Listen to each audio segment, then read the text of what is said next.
Madison. She's throwing for L. She's an alumni. She's throwing for L.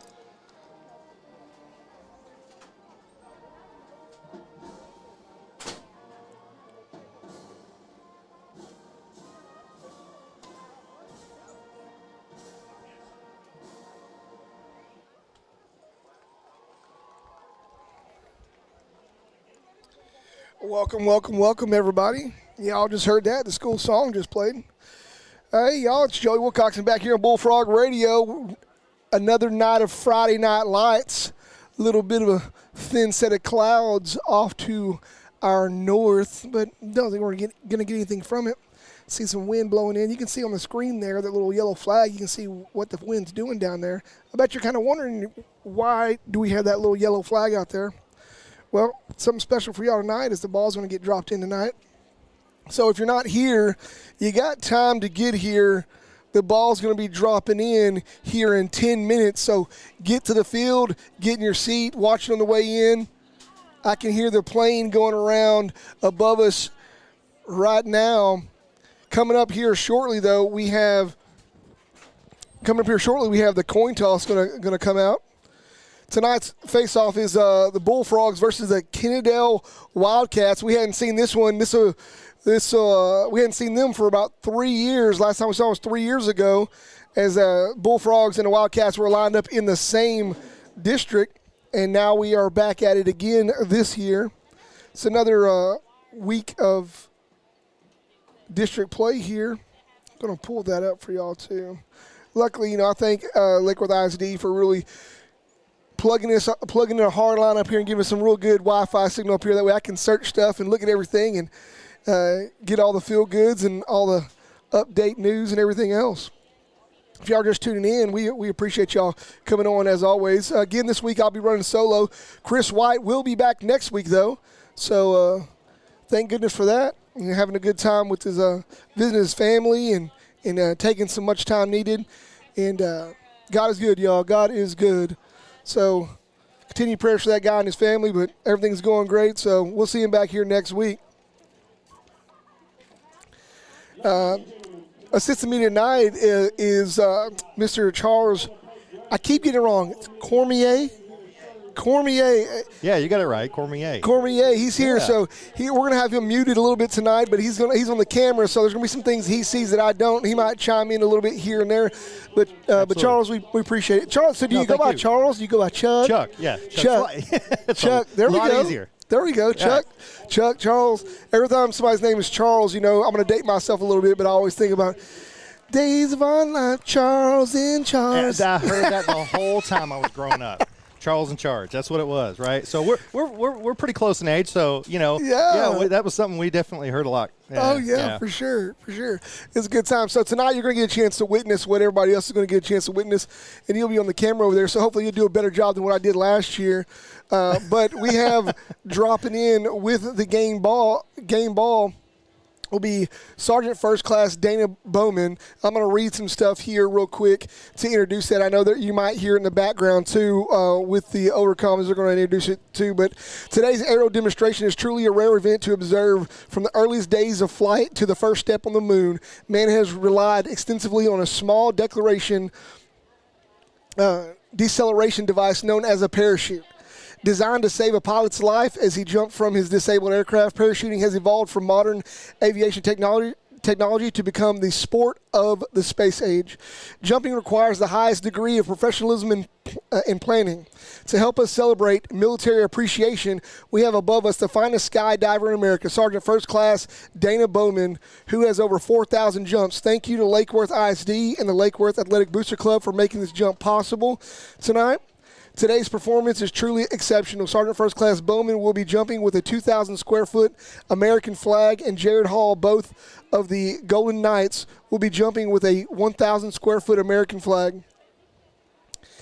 And that kind of doubled itself there. Anyways, continuing on, our demonstration continues with Sergeant First Class Dana Bowman on February 6, 1994. Sergeant Dana Bowman gained worldwide attention when he and his teammate, Sergeant Jose Aguillon, collided in midair during the Golden Knights annual winter training. Bowman and Aguillon were practicing a maneuver known as the diamond track when tragedy struck. This aerial maneuver calls for two jumpers to streak away from each other for about a mile, then turn 180 degrees and fly back towards one another, crossing in the sky. Bowman and Aguillon had practiced the diamond track numerous times without a mistake, but this time was different. Rather than crossing, the two jumpers slammed into each other at a combined speed of 300 miles an hour. Aguillon was killed instantly. Bowman lost his legs, one about the knee and one below the knee. 9 months later, he turned in this tragedy into a triumph when he became the first double amputee to re-enlist in the United States Army. Bowman re-enlisted airborne style, skydiving with his commander into the ceremony, making his dream a reality. Today, Dana will demonstrate to us that it is not disability, rather than it is the ability. Such an honor to have retired Sergeant First Class Dana Bowman dropping in here with the ball. I can hear the plane above us. So if you're here, the hair on my arms are already standing up. I see the old Jason Gallagher in the stands giving the high five. You know, there's lots of alumni that come to these games, and we really appreciate it. See old Bobby Mathis down there, Paul Williams, and several others down in here. Love to see it when I see familiar faces, school board members, other family that have alumni and still have kids in here. Love seeing them out tonight. We got some bleacher creatures, our kids coming out doing lots of things with us and for us. It's awesome to see them here as they come running out. You guys probably just saw them. But tonight, like I said, is Military Appreciation Night. We want to pay gratitude for all the men and women that have served or is currently serving in the United States military. We are blessed in this country to be able to play football games, celebrate holidays, enjoy things with family and friends, and it is all because of the sacrifices made by the men and women that protect our freedoms. If you have served or currently serving, they're gonna ask you to please stand. And right now on the radio, myself, oh man, that volume's way up loud. Sorry if I was blowing y'all's ears out. Right now, myself and Mr. Cormier, both of us military guys ourselves. Tell us, Chuck, how many years and what service? Yeah, so I was in the Air Force for 16 years, and in that 16 years, I traveled all over the world. Went to Iraq, Kuwait, Saudi, did a tour of Korea. And so it's a very memorable time. I won't forget it. I formed some great friendships and brotherhood with a lot of people we still keep in touch with today. So, and again, yeah, big shout out to all the veterans out there and those currently serving. Yeah, and so I appreciate your service, brother. You got me. Yeah, you too, man. You got me by a few years. I did myself. I did 13 years in the Army, 6.5 active, 6.5 in the Guard here in the great state of Texas, and I loved every minute of it. You know, circumstances for all of us, retirement or whatever it may be, whether you go through retirement or you end up early, all service is appreciated. For me, you know, you guys have heard me time and time again before mentioned out here. Some of these kids here weren't born when I enlisted in the military. I enlisted in 2001. Oh, actually enlisted in 2000 in delayed entry program, and actually graduated basic training on 9/12/01. It was a crazy time to be in the service, and we all know what happened on 9/11, and we don't ever want it to be forgotten. But as we remember that, we want to carry on the gratitude and the thanks for all those that have sacrificed. And you know, tonight's military night, and we had first responders night early on in the season, and you can't forget about them because they are, and they continue to be great assets to every community they serve. From sea to shining sea and beyond, to be truthful, all the way down to the Coast Guard that travels, naval that's out on the water a lot, protecting our lands from far and wide. And so we appreciate the military. We appreciate first responders. We appreciate everybody. But tonight, military, hats off to you. Hats off to you. Right now for the Bullfrogs, the captains that are going out is number 64,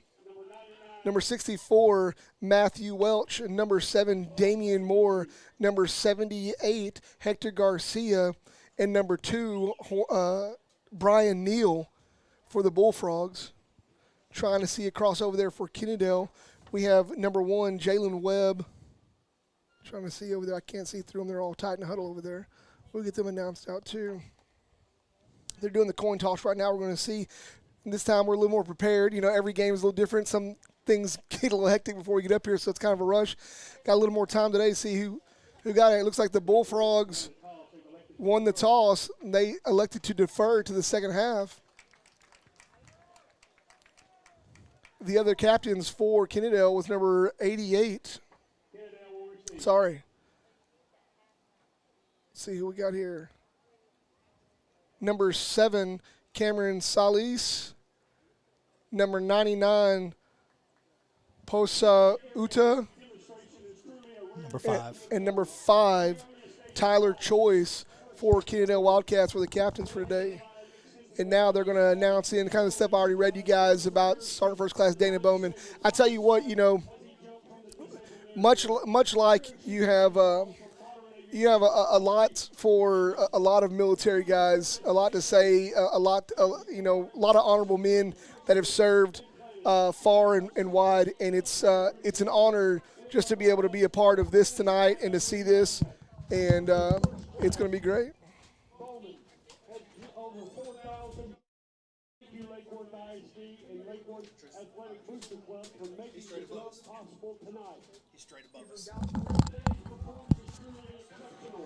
And I want to mention tonight we have Tristan Meza in from the Dallas Morning News taking stats here tonight along with us. I might lean on him a little bit to give me a kind of little rundown of some yards as he stats it up, but we appreciate him being here as well. Glad he got the opportunity and glad we get the opportunity to have him here and flying in, getting ready to drop in. So our first class Dana Bowman. You guys are watching the screen. I'm just going to let this play out a little bit.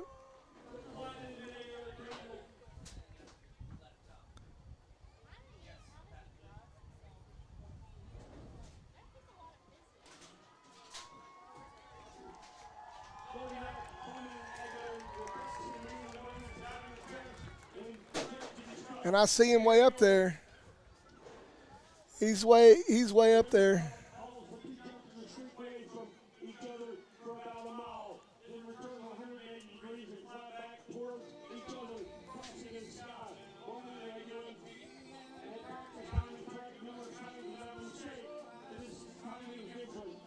And we'll get him in camera view right now. He's almost right above us.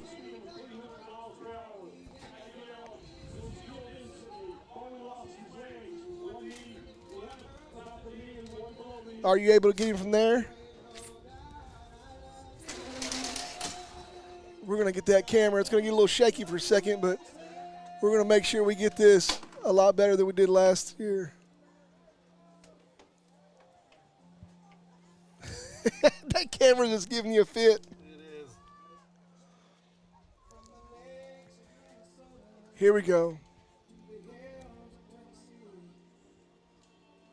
There it is, right there. Man, look at that.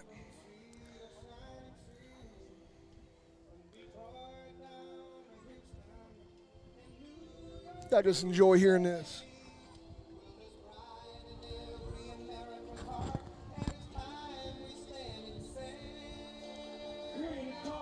Hopefully Facebook's not going to kill me for this, but we'll see.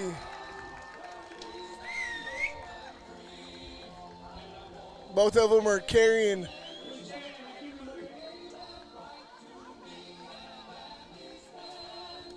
a 1,000-foot U.S. flag.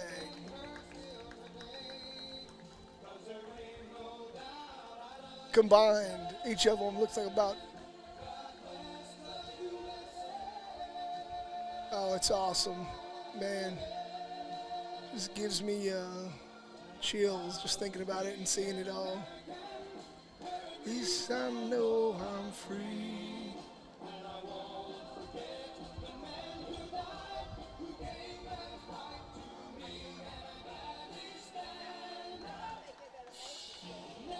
Man.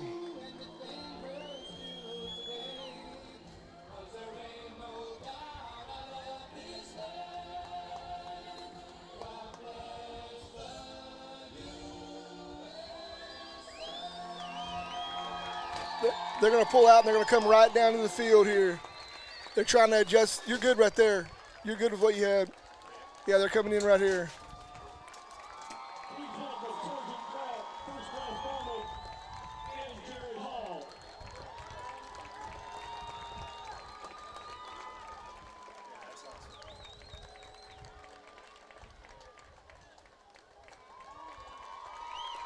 Yeah.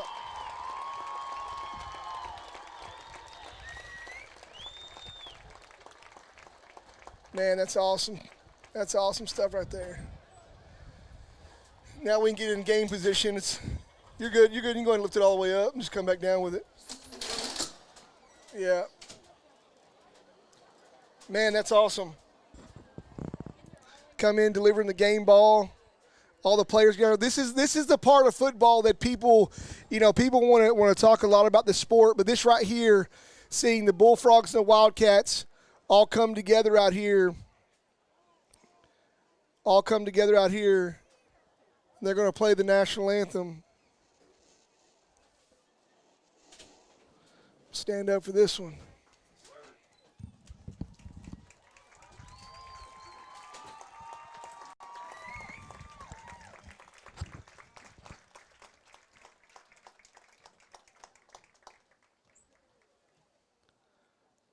And key the national anthem.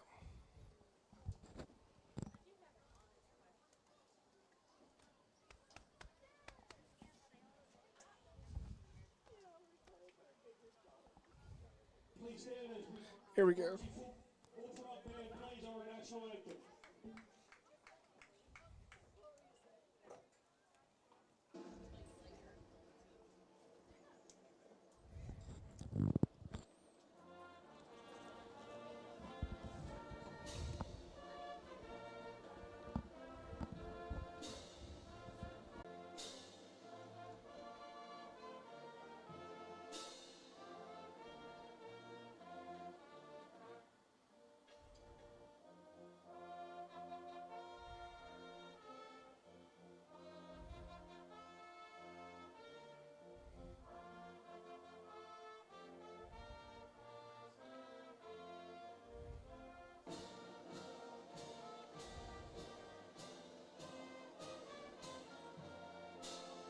Oh, does it weigh?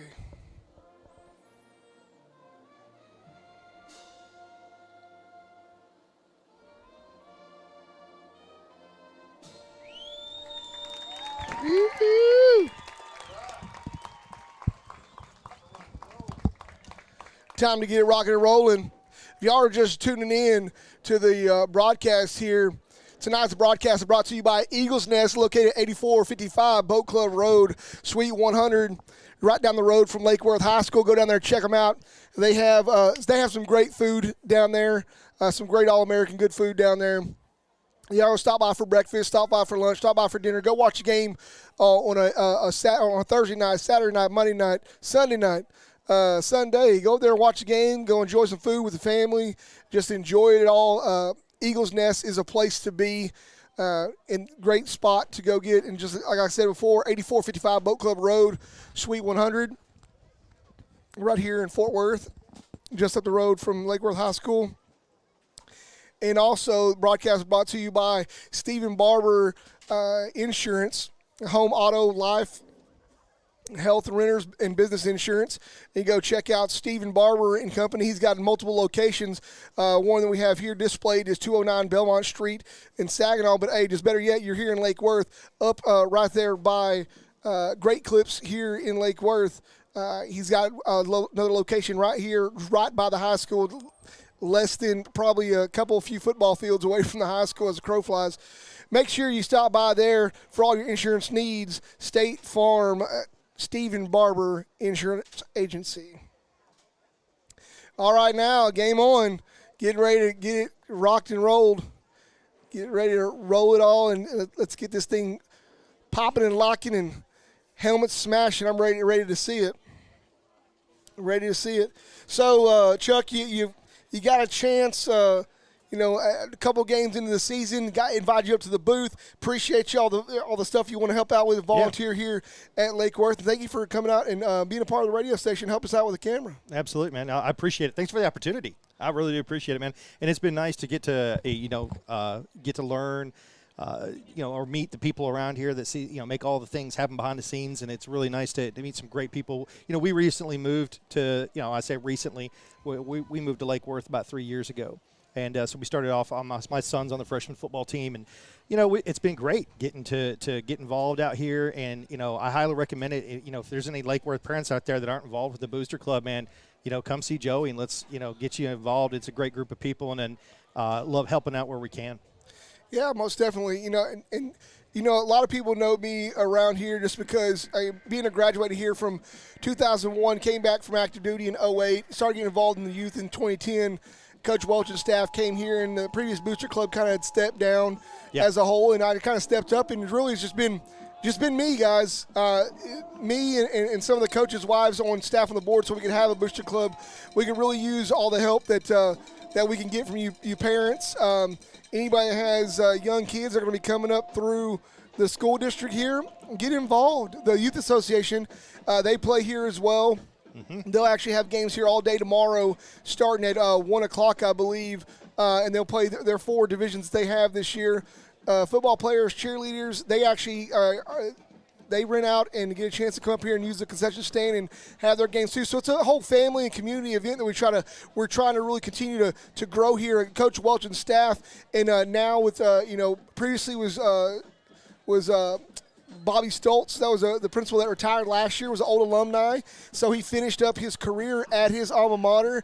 But this year, Dr. Seaton had taken over in several new APs that we have as well. They're doing a fantastic job, and I know they're really trying to drive family involvement because we really want this to be just like and better than a lot of other schools out there that have a lot of parent involvement. We want you guys to know that the door is open, and your help is needed on the Booster Club throughout the district. So from middle school all the way through high school. And our Booster Club, give you guys a little bit, our Booster Club's different than most Booster Clubs. We have an umbrella, which is what I run, and then we try to cultivate smaller satellite Booster Clubs underneath the sport so you can serve just the sport that your child plays for, and that money goes back to that sport. But here we go, getting ready to kick off. Polito back, getting ready to kick the ball off for the Bullfrogs. And the setting is right. And here we go. Let's go, Frogs. The kick is up, received by number 7. Oh, he's got a gap in the field. He's trying to make room. Boom! Big hit, fumble! Oh. Fumble with the play! Recovered by the Bullfrogs! That's Bullfrog ball! Bullfrog ball! Let's see. They're trying to let them dig it out, see what we got here. Man, talk about set the tone, baby. Set the tone. Number 7 for Kennedale, Cameron Solis, was on a good 35-yard return and got hit by Polito, the kicker, and he caused the fumble. Bullfrogs jump on it. Bullfrogs, man, they deferred to the second half, but they get the ball first in this half as they cause the fumble right there. 1st and 10 from the Wildcat 49-yard line. Folks, it's hot and heavy already. Text your friends, tell everybody get on the feed. It's going to be a good one. Bullfrogs take the snap. Damian Moore tries to get up the middle, met by a number of Wildcats. They bring him down for about a 2-yard loss. Both teams are turned up. The level 10 here. I guess I just defined that there's levels in the game. So we're at level 10 already. So can't go any higher than that unless we redefine the levels here. We'll see. Bullfrogs have a chance. They set the tone with the fumble, but now they have to set the tone with the offense. 2 out wide to the left, 2 in the backfield. Another pitch out to Davey Moore, trying to find some room. Gets nowhere. Looks like he's going to get back. They're going to give him, let's see. They're going to give him forward progress at the last spot of the ball. So 3rd down and 12 for the Bullfrogs. They got to make something happen here. They wanted to try to do, I like to talk about it as an accordion effect. Run the ball, squeeze the defense in, and then look to try to throw the ball out. And so you'll look right now, Bullfrogs have 1 split out to the left, 1 split out to the right, 2 in the backfield, under center. Fakes a handoff, play action pass. Looking like he's trying to throw the ball down, and he doesn't get rid of it. Brought down for a loss. So Kennedale Wildcats, Bullfrogs set the tone on the first fumble, but the Wildcats have set their tone on their defensive stand for another loss for the Bullfrogs. It'll be 4th down and 16. The Bullfrogs will be punting here. Number 7, Salas, back again to receive the ball for the Wildcats. And, man, we'll settle back down. We'll settle it back down.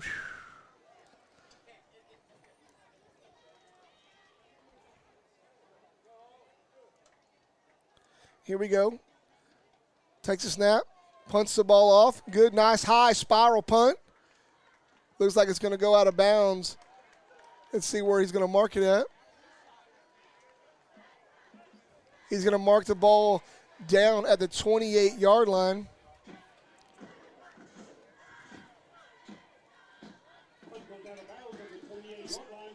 Only about a 28-yard punt from line of scrimmage. We'll get right about 28 yards from where the last ball placement was. Kennedale will line up under center, cluster to the right. Short gain on the play, gain of about 3 yards.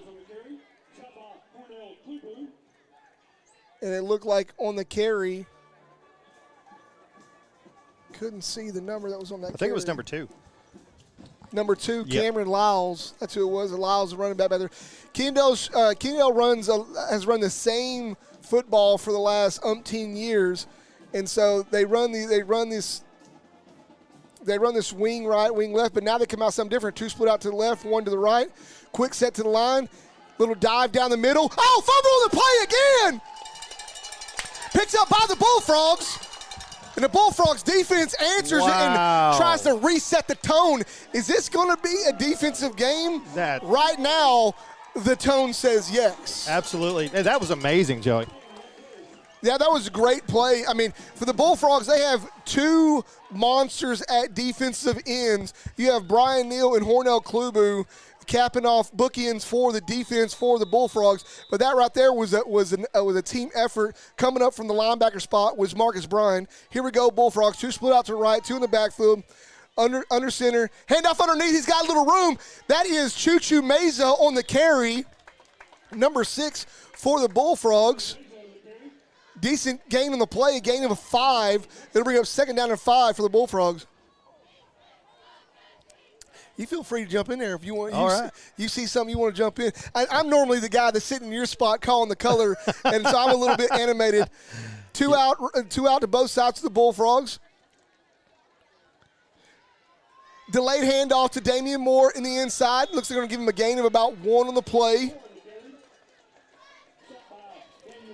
Honestly, I think I was talking to you earlier. I think this game is going to be won tonight on inches. I mean, 3 or 4 yards at a time, 5 yards at a time. I don't think Kennedale is going to give up real big downfield plays. It's going to be one of the trenches. Yeah, it is, because Kennedale is probably the most balanced team the Bullfrogs have played this year.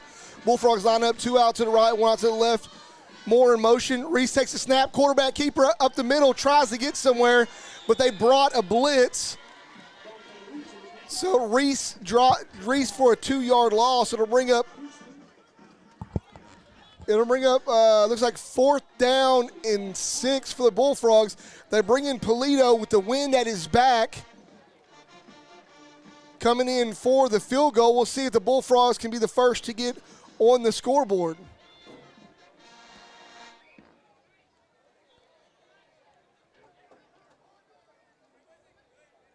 The Bullfrogs a little trick play here. Oh, a pass out to Hawkins. He got it! Oh, and he falls. Oh, man. He gets off foot. That was Jose Choo-Choo Meza that took the snap.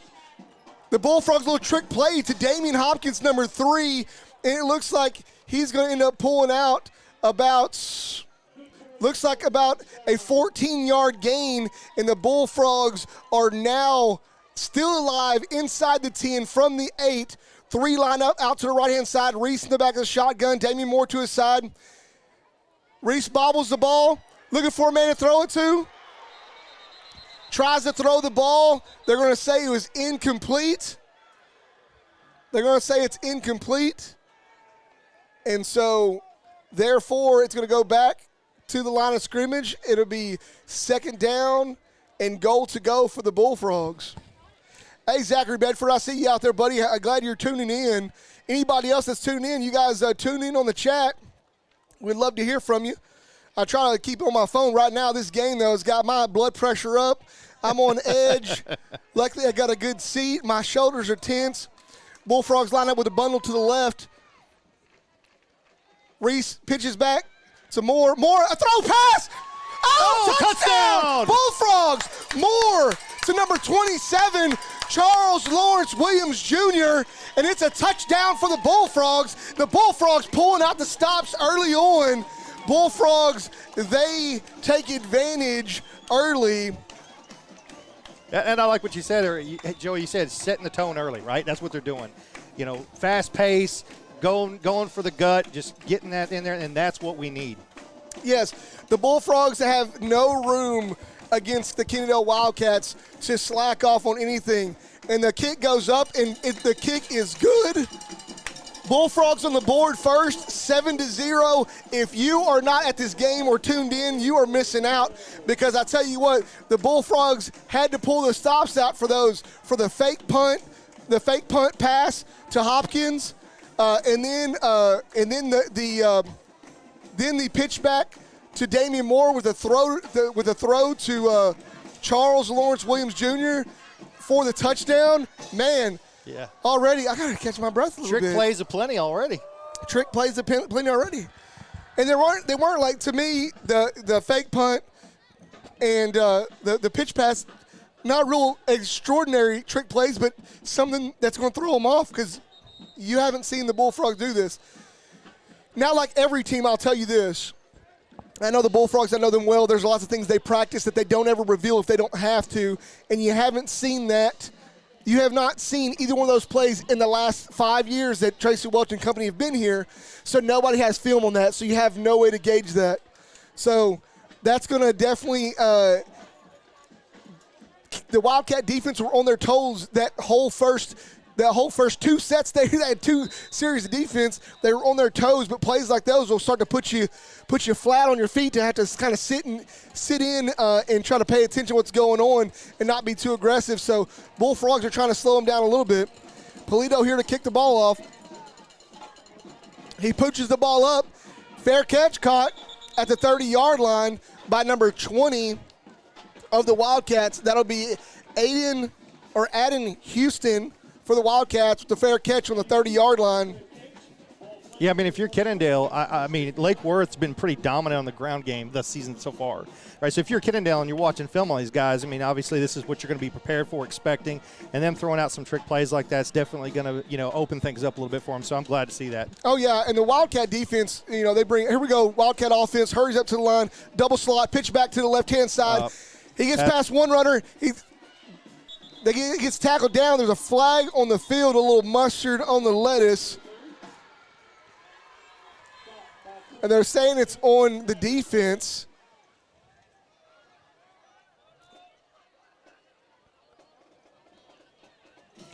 I think that flag was thrown right at the line of scrimmage. Yeah. Offsides on the defense. Yep. Result of the play is an automatic first down. They also had on that about a 10-yard gain anyway, so it was going to be a first down either way, so it was declined. Hurry up to the line, slot to the right, one split out to the right. Hurry up, handoff in the backfield. He gets bottled up by the Bullfrogs, brought down hard by Brian Neal. Brian Neal having him back on that defensive side says a lot now. And now Cash Martinez did a great job early on in the season holding up that spot while Brian Neal was delayed in coming in the season. But Cash Martinez now plays another role in the team. But here we go. Oh, tackle down. Oh, no, he was wrapped up. He broke one tackle, broke two. Now he's got bottled up by Trey Stevens and shook that off and rolled forwards for a gain of about 3. Solace for 3. It'll be third down and 7 to go for the Wildcats. Bullfrogs really, this is an opportunity to really take that there's tiny bits of momentum that you can take here because both teams right now are at high-level threat. Both sides, everybody is kind of just going at it. Kendo hurries up to the line, split out to the right, split out to the left, 2 slots. Little pass out to the left-hand side. He's trying to get forward. Do they give him the first down? Where does he go? Looks like they're going to mark him just shy. I don't know. They might give it to him. But to me, it looks like he's just shy of the marker. He's just short. Bullfrogs better get back to the line and get ready because they're going for the Wildcats will come down, and all they're going to do is going to take this quarterback sneak right down the middle, almost guaranteed 1,000%. They're going to line up, hurry up, quick snap, ready to go. 2 split out, 1 slot to the right, 2 in the backfield. Pitch in the backfield, and he does get barrel forward for 2 yards is Cameron Lyles in the carry for 2 yards. I give him 2 yards and some inches because they were just short. It'll bring up first down for the Wildcats from the Bullfrog 48-yard line. Man, having to call this thing quick because these Wildcats, they've been known for getting ready quick. They line up with 1 split out to both sides, double slot, 1 in the backfield, quarterback underneath. Takes a snap, handoff in the backfield. Bullfrogs just missed. Marcus Bryan just missed on the tackle, and they barrel forward for a gain of about 5 on the play. Now, the good thing is, you got to give it to Lake Worth. They're not giving up these big runs. They're doing a good job of containing number 7. He's getting some runs, but they're stopping him, to about 3 to 4 or 5 yards per carry. So, they're going to make him earn it. Quick set, double slot, double out. Man goes in motion. Pitch out the outside. Oh, Bullfrogs just miss it. He's trying to get down the side. He gets a little bit of run on there, and McAnally just missed that. It was almost a perfect call. He just missed on that. That'll bring up a first down for the Wildcats. Looked like a gain of about, I don't know what we had on the play. What do you got on there, Tristan? You calling 13? Gain of 13 on that last play. Double slot, quarterback underneath, 1 man in the backfield. Drops back for a pass, looking to throw. Oh! Nice. Good coverage. Ball dropped. Looks like Damian Moore on the coverage there. Got a little bit of trash talk going on there. Yeah, they're hyped up. This whole game's going to be a level 10. After this game, I'm going to be exhausted. Here we go. Yeah, you can tell the energy level is definitely high. Yes. They are amped up. Yeah, hurry into the line. They got a cluster to the left. Pitch back in the backfield, trying to cut upfield. Bullfrogs pull him down. Yes!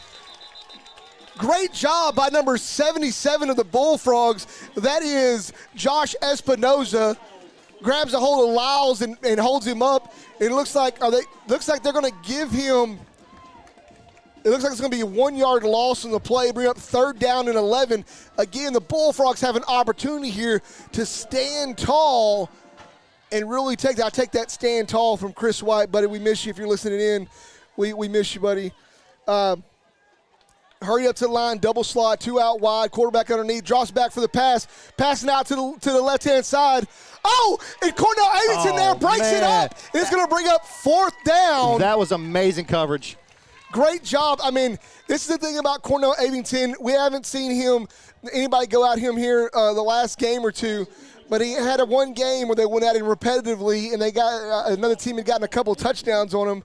But he is undersized by about 1.5 feet, but he plays like he's 2 foot taller than the guy. Great job, great play. The quarterback from the Wildcats, the Bullfrogs benefit. He's got a little slow development in the way he throws. It was kind of telepathically thrown. If he'd have thrown it over and outside, they would have had a chance at that. But the Bullfrogs kept that from happening. And right now, Brian Neal's asking for the crowd to get amped up because the Bullfrogs are standing big right here. This is 4th down and 11. 4th down and 11, and it looks like the Wildcats call their first timeout of the half. If you're just now tuning in, you're listening to Joey Wilcoxon and Chuck Cormier on Bullfrog Radio. We're here at the home of the Bullfrogs, Kittrell Memorial Stadium, where the weather is right, a little breeze like coming from the east. I can't tell, the flags are coming right at us, coming out of the northeast a little bit. 2:58 on the clock in this first quarter. Bullfrogs lead 7-0, and the defense of the Bullfrogs looking good. Wildcats trying to chip away piece by piece. Bullfrogs now sitting in a situation where the Wildcats, it's 4th and 11 from the Bullfrogs' 32-yard line. Going to see what the Wildcats have drawn up during this timeout.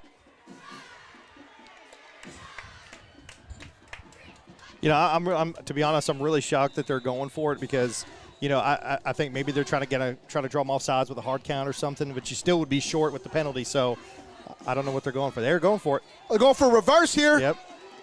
Going for a reverse here. Brian Neal's trying to catch him the outside. Oh, the Bullfrog beat down. Stopped him short. Be a turnover on downs. Yep. And he tried to get out there, and Brian Neal being big, long, and fast, Pauls, but he's out there, slowed down Cameron Salas. Yep. And just that moment to slow him down, allow the defense to shift and play that angle. He tried to hurdle over one of the Bullfrogs,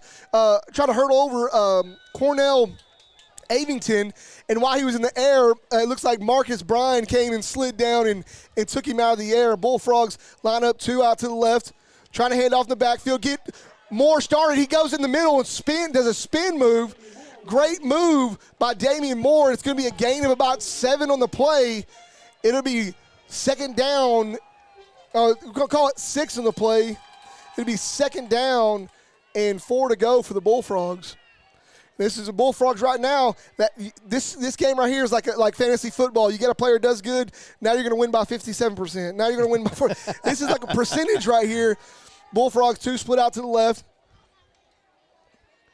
Option to the right. Damian Moore's got some room. Still on his feet. First down, Bullfrogs. Damian Moore takes a lick by the safety, spins out of it for a couple more yards, and looks like he's going to have, looks like about a 10-yard gain. I'll call it I don't know, what'd you call it, Tristan? You call it 8 or 9? 8-yard gain on that by Damian Moore. A little veer option right there. Great drawn-up play by the Bullfrogs. Bullfrogs now reset underneath, 2 split out to the left, 2 in the backfield. Motion in the backfield. Handoff to Damian Moore, trying to cut up the middle. He slides through 1 tackle for a decent gain on the play. Gain of 4 on the play by the Bullfrogs. It's going to bring up second down and 6 to go for the Bullfrogs. Bullfrogs trying to get a little bit of momentum going here. Man, what a great game. Reese going to go underneath. 2 receivers out to the left, 2 in the backfield. Bullfrogs take a snap. Reese, quarterback, sneak up the middle. He breaks through 1 tackle, and they're going to give him, looks like they're going to give him the first down. Yeah, that's first down. Looks like they're going to give him right at 6 yards. So Reese on the carry for 6 yards. Be first down, Bullfrogs. Offensive line's doing a great job too. I mean, they're opening up some holes. They're blocking. They're doing a great job. Oh yeah, Jonathan Holmbrink, buddy. Thank you for joining in. Thanks for the comments. Bullfrogs line up, 2 out to the right, 1 out to the left, 2 in the backfield with Reese. Oh, and a fumble. Who recovered it? Oh my goodness. Oh no. Recovered by the Bullfrogs. That was close. Oh, they're trying to do that veer option again. Number 65 for the Bullfrogs, Jace Mueller on recovery of the fumble there. And that right there just make your stomach sink. 2-yard loss for the Bullfrogs in that play. It'll bring up second down and 12. And, oh, that just almost threw up on the microphone.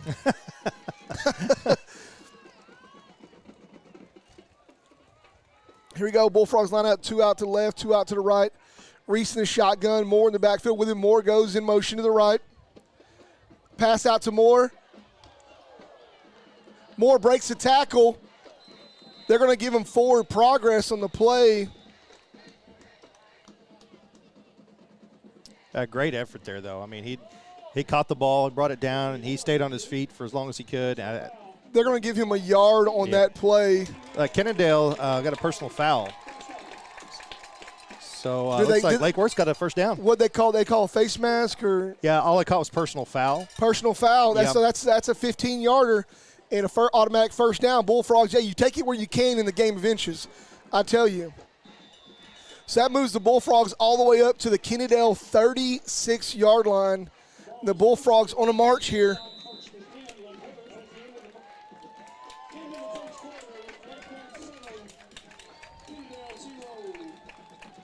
That'll be the end of the first quarter. Into the first quarter, Bullfrogs lead 7-0. We'll flip sides. And I would say that somebody's going to get the wind at their back, but with the tails out there on the goalpost, it looks like the wind's coming out of the north, and this field sits kind of east to west. So it's a side wind coming from the north side. So the Bullfrogs will now be going towards am I right on that? The field kind of sits southeast to northwest, so it'll be coming out of the Bullfrogs northeast, kind of, sort of, maybe a little bit. Don't quote me on that. You can look up the weather and find out the direction of the wind. But where the ball's going to be moved down onto the Wildcats' 36-yard line, on the opposite side of the field. I mean, you really can't tell these winds. The visitor flags are coming right at us, but the tails that are out there on the field on the goalposts, they look to be going kind of southeast. So it's the wind's coming out of the north. The way it's turning, we're sitting on a hilltop, so you get kind of these misconstrued winds that kind of change up a little bit on us. When we first started tonight, it would look like it was coming kind of out of the northwest, and now you can't tell if it's straight north or northeast. It's kind of weird how it comes over this hill up here. But anywho, we're back at it. Bullfrogs lining up, two out to the left, Reese going underneath. Two backs in the backfield. And as I mentioned, Cash Martinez, he's in the backfield at the fullback position. Hand off to Damian Moore. He squirts through. He's going to squirt forward for, looks like, a gain. See where they mark him at. It's a gain of 2 on the play. Bring up second down and 8 for the Bullfrogs. At the 34-yard line of the Wildcats. Man, whew. I feel like I'm getting a workout. My traps, I'm all tensed up. Hey, relax there, brother. Here we go, 2 out, same setup, 2 out to the left. Pitch out to Moore. Moore's trying to find some room. He finds a little break in the action, spins forward, barreling forward for some more yards. Damian Moore, gain of about 4 on the play, and it's going to bring up the third down and 4 for the Bullfrogs from the 30-yard line. Great second effort there by Damian Moore. I mean, that was fantastic. Oh, yeah. You know, the defensive line penetrated real well. Damian Moore just played and was slow, played the hole. Bullfrogs line up, 2 out to the left, 1 out to the right, 2 backs in the backfield. Reese takes the snap, fakes the handoff, passes the ball out, gets rid of the ball. Good job getting rid of the ball there by Reese. And you know what? One thing I haven't figured out, and this is, it's not for me. I'm not the one coaching the game. The one thing I haven't figured out is rolling out to the right, and Reese is left-handed. That's hard for a left-handed quarterback to get out and square up and throw that. He did a great job. It just means that he's got to get deeper and come square to the line a little bit faster. It looked like the pass was intended for Chuchu Meza on that play. And he located the ball, but it was a little bit behind him on that play. But the Bullfrogs line up here, 4th down. It looks like they're going to go for it. I don't see why they wouldn't, being down here in this territory. It's whether or not they want to kick a field goal or not. Right. What they do is the Bullfrogs allow the time to wind down on the play clock, and they call a timeout. And that'll be Bullfrogs' first timeout of the half.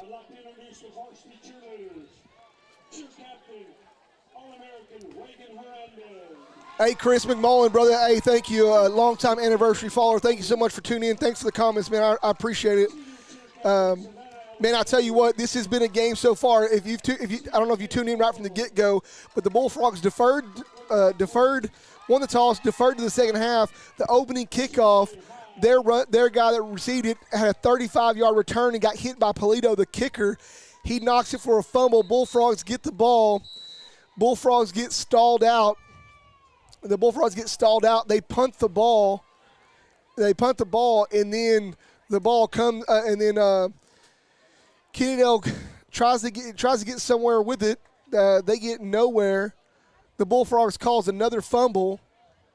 The Bullfrogs recover, and it turns into be a Bullfrog score there. But here we go, back to play. Bullfrogs lapping the shotgun, 2 out to the left, 1 out to the right. 2 backs on both sides of Reese. Fakes the handoff, rolls back. His little screen play to Damian Moore. Just barely missed Espinoza. Barely, his guy just got off of him just a little bit. The play was there. The defender just did a great job getting off that block. Espinoza did what he could, but to not get called with a holding there, and it just got out. The defender just got away from him. I can see the way he's coming off the field. He's a little disappointed because the play was there. The Bullfrogs had the right one. They were just about a yard short of the first down, but here comes that Bullfrog defense. Wildcats line up in a quick and a hurry. Hand off in the backfield. Solis bobbles the ball. Brought down by Marcus Bryan in the backfield. Great play. Looks like a loss of 2 on the yardage. Did they call Lyles on that, or it was Lyles on the carry for Kennedale, brought down by solo tackle Marcus Bryan, and the Bullfrogs defense is looking good. Hurry up to the line, slot to the right, split up, pitch out to the right hand side. He's got a little room. He's making a little run for it. It looks like they're going to call him inbounds. A gain of about, it looks like about. They're moving the chains. Why are they moving the chains? Looked like he was short.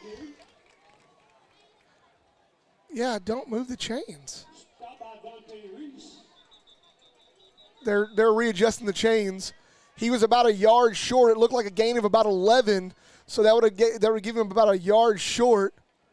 They should reset that. Yeah.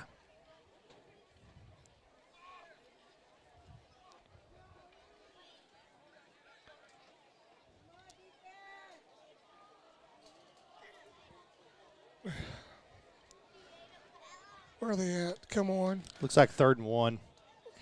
About a yard shy. Yeah. About a yard shy. You just text your boy. He's down there running change right to him. Don't move. That's right. I know.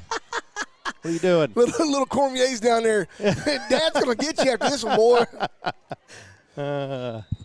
Yeah, the referees, they fixed it. So it was a yard short. 3rd down and 1. Hurry up to the line. They had 1 split out to each side. Another pitch back, same play. They try to roll out. Bullfrogs meet him there. They're going to give him the forward progress, 2-yard gain on the play. Bring up 1st and 10 for the Wildcats. I'm not upset about that. I'd love to see the Bullfrogs get a stop there. I'm not upset about that because, like you mentioned earlier, the Bullfrogs are not allowing them to have breakout plays, although that last play was about 11-yard gain before the previous play before that one. Hurry up to the under center. Handoff on the end around. Got 2 lead blockers around the outside. And just like that, number 3, Hopkins comes off his block and stops the bleeding before it can really get going. A gain of about 3 on the play for number 3, Dante Scott. Is that who you had, Tristan? You had 25? Sorry, Jeremiah Clee on the slot back end around there. Hurry up to the line, 1 out, split out to the left, 1 to the right, double slot to the right. Rolling out to the right, looking to throw the ball. He pulls the ball down. Sacked for a loss. Going to be a loss of about, let's see where they mark him at, is either 4 or 5 yard loss. They're going to call it, look about a 4-yard loss on the play, brought down by Trey Stevens. What a fantastic play. Yeah, that was about a 4-yard loss. It's 3rd and 11 now, so yeah, they're doing an excellent job really containing these guys. I think they adjusted real well. We had that 1 outside run, but here they go. Line up, 2 out to the right, 2 out to the left. Quarterback rolls out. He's looking to throw the ball. Off his hands. Marcus Bryan bringing the pressure. Marcus Bryan and who is that? Brian Neal bringing the pressure to the right-hand side, and it looks like for the first time tonight, and I think the first time I've seen ever by Kennedale since I've been calling up here. Kennedale's punting the ball. Yeah. That is huge, huge. Bullfrog defense has now officially set a tone.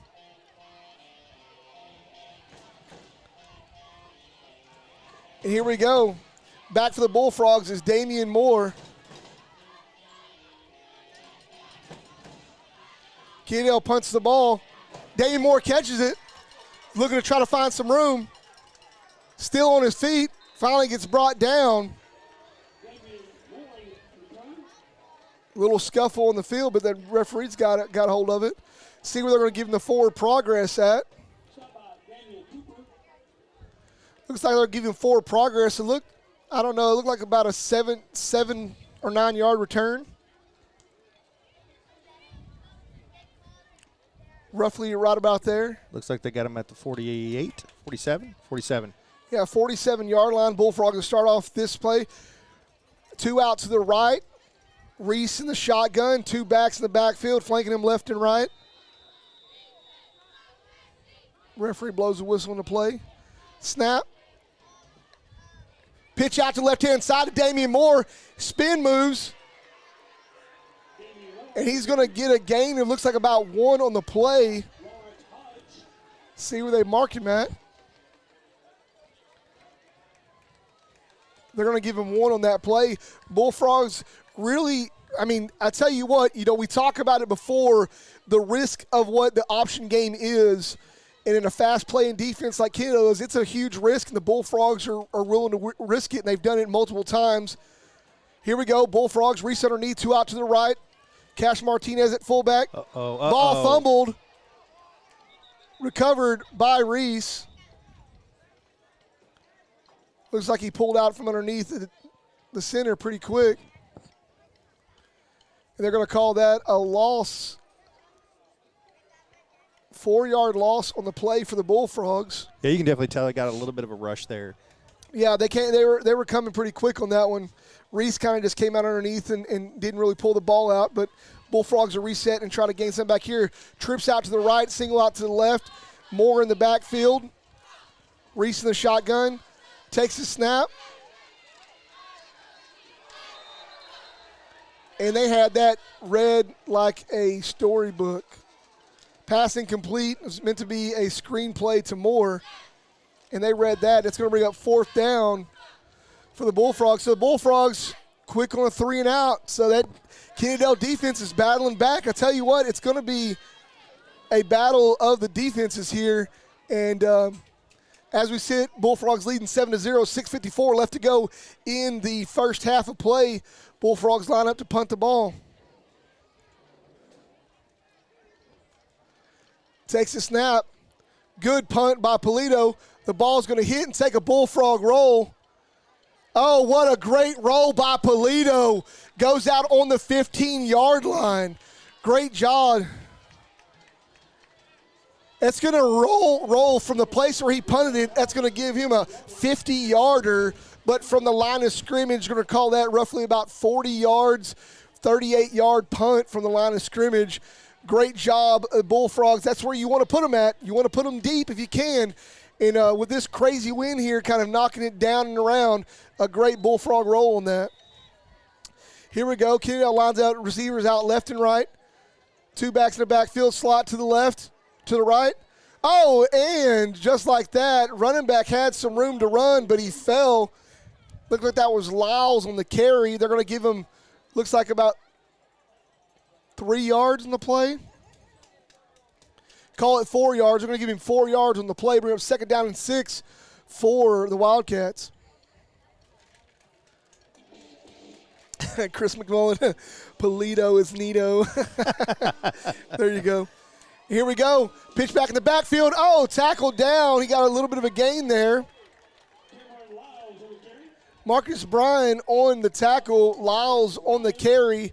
And they're going to give him 2 yards on that and bring up 3rd down and 4 for the Wildcats. And the Bullfrogs looking to try to seal this one up and keep the tone mano-y-mano here, see if they can force another punt. Quick hurry to the line. Hand off to the backfield to number 2, Lyles. Bullfrogs bring him down, and it looks like he's going to be short of the first down by about a half a yard. And I don't know if Kennedale is going to try to line up and bully their way through to keep it alive, or if they're going to try to go for it. We're going to see. Offense looks like they're staying out on the field. Well, I see it looks like the punt team's coming in now. There they come. All right. Is the punt team going to come in, or are they going to try to draw up a fake? Because it's one of those things. It's a 4th down in the yard, and if you punt here, the Bullfrogs more than likely will try to score, but they'll also go into a time clock situation to get out of the half as well. They do have number 7, Cameron Solis, in the backfield, and a timeout called by Kennedale. If you guys are tuning in to the broadcast, tonight's broadcast is brought to you by Eagles Nest Sports Restaurant, 8455 Boat Club Road, Suite 100, right up from Lake Worth High School. Go up there, get all your eats and drinks that you want to up there. They serve the best, nice, tall, ice-cold glass of ice water up there. If you love ice water, that's the place to go. Eagles Nest, just up the road. You guys should go out there this weekend. Also, broadcast brought to you by Stephen Barber Insurance. All your insurance needs underneath one roof, multiple locations. Check them out. Look them up online. They have one close to you. I promise there's a Stephen Barber Insurance agency close to you. Look them up. They got them right here by Great Clips here in Lake Worth in the shopping strip. Over in Saginaw, a couple of different locations. You guys go check them out. Stephen Barber Insurance. Here we go, getting ready to go back to play. Kennedale's lined up to punt the ball. Let's see if they got any trickery. I mean, they do have Cameron Solis right there. Could do a little short snap fake and try to get 1 yard. I can see it happening. And a fumble on the play by Solis. They stopped him. That's going to be a turnover on downs, or like you said, if it's a fumble, we recovered it. Either way, it's our ball. Tell you right there, that's that little percentage of the momentum. Bullfrogs defense got it. And that looks like number 7's hurt. And yeah, he's down. Yeah, let's go ahead and pull the camera off of him.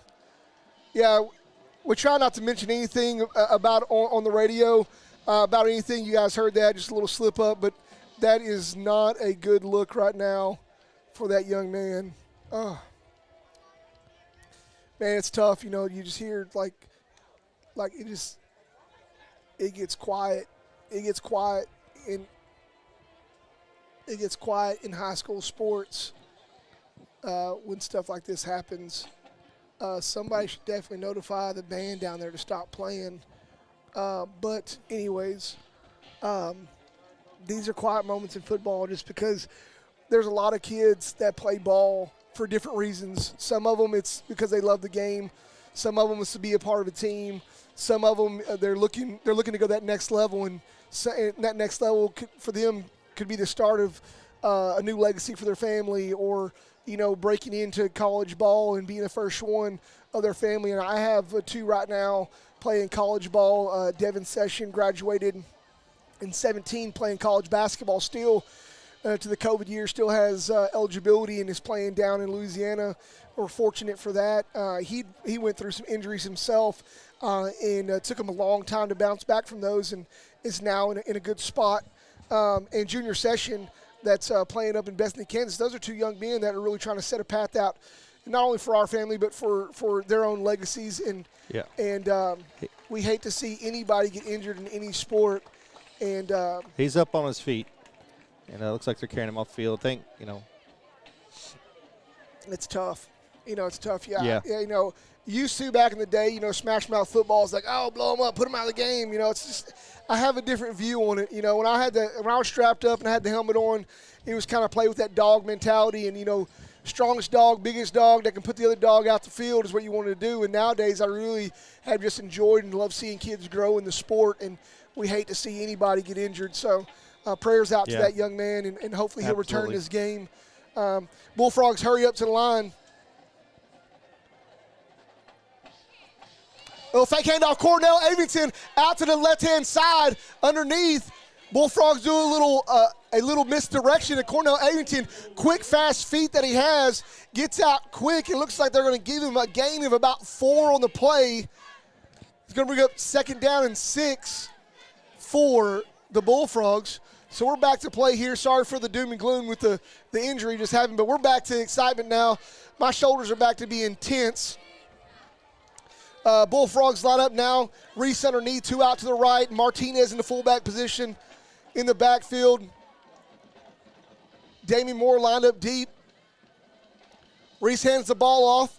Moore is met close to the line of scrimmage. Looks like they're going to give him about a yard on the play. Brought down by Jackson of Kennedale.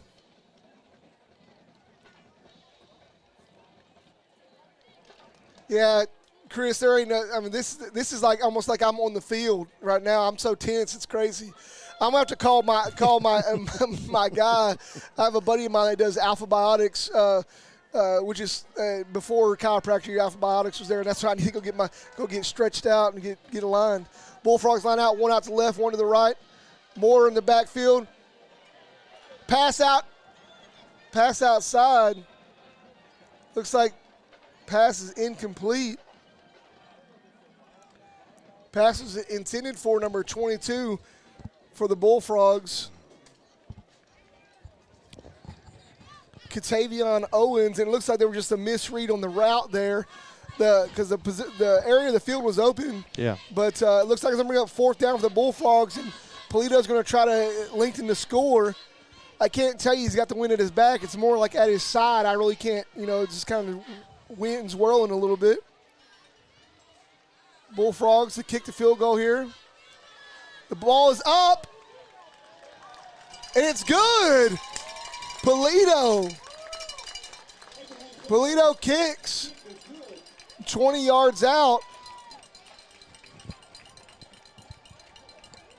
And I think we should call him Payday Polito. Payday Polito. I'm telling you. There we go. Because when he kicks, it's payday, man. Yeah, Bullfrogs extend the lead 10-0. 3:20 left to go in this first half of play. And actually, there was a personal foul roughing the kicker, and that will be assessed on the kickoff. Yeah, he came off the field with just a real slight limp, and it looks like he's trying to work it out right now. He's walking around. Yeah, it didn't look like nothing too heavy. It wasn't didn't get blasted, but there's 2 plays. There's 2 penalties that are called whenever you do that. There's roughing the kicker, and there's hitting the kicker. And normally hitting the kicker comes in on punt. When you kind of you run into the kicker, but you don't like tackle him or hit him below the waist. And that's usually when you see that one. But roughing the kicker on field goals, it's not as detrimental as it used to be. You rough the kicker, automatic first down, keep going. And they didn't blow him up, and it was a hit after the leg was down. So roughing the kicker assessed on the kickoff. So that means the Bullfrogs will be kicking from the Kennedale 45-yard line. So I'm not sure you're going to see an onside kick here for the Bullfrogs or something, a pooch kick. I'm not sure what you're going to see here. Anything goes with Welch and company when it comes to situations like this. So we're going to see.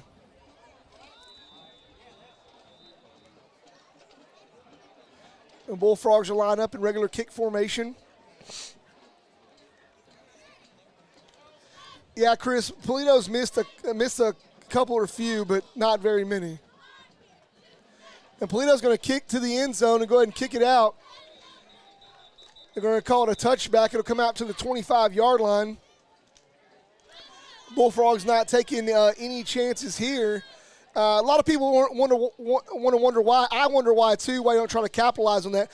At the same time, that ball gets kicked out of the end zone. The amount of time it takes to reset the ball, you talk about a little bit of rest, a little bit of reprieve, and a little preparation as you go on the field of the defense. Your guys get out there, get ready to go. Here we go, line up quick. Kennedale, 1 split out right, 1 split out left. Hand off in the backfield. Oh, brought down by Marcus Bryan. Comes in the middle with the rest of the army. The Bullfrogs come down. They're going to give him forward progress, but a 2-yard loss as the Bullfrogs meet him in the backfield. And right now, the Bullfrog percentage of having the momentum continues to increase. Man, looking good. Looking good. Yeah, Chris McMullen, I was thinking of onside too, but same time. Here we go, handoff around the right-hand side. Brought down, looks like for another loss. Brought down for another loss. Lyles looks like he's going to lose one there. It's going to bring up 3rd down and 13 for the Wildcats. And the Bullfrog defense continues to keep it on level 10, where the Wildcat offense is the power momentum you saw them seems to be dwindling a little bit, but we're not going to count anything out. Here we go, double slot, double wideouts, drops back for a pass, throws out. Oh, it broke up by Cornell Avington. What a fantastic shutdown little corner that is right there. I tell you, yeah. You're going to try to pick on him, but the kid's got awareness like no other. You caught him early on in the season, a little bit maybe big-headed a little bit after last year being total shutdown, multiple interceptions on the season. But right now, he is showing and proving he's like a miniature Deion. If Deion had a mini-me, that's him right there. Deion Sanders is who I look at that too. And that's saying a lot about the kid, but he's got the speed, just not quite the size of Deion. And it looks like they're going to go ahead and punt the ball here. And the punt goes up. Goes out of bounds. And it looks like Wildcats are getting a little chippy as the ball comes down, and it's rightfully so. Moore has the ability to hit the guy and keep him away from the ball, and he does, and a little bit chippiness there as the guy turned around and looked to retaliate, but luckily the sidelines was there to catch him. But anyways, the Bullfrogs will start this drive off from their own 39-yard line, and 1:47 seconds left to go in this first half of play.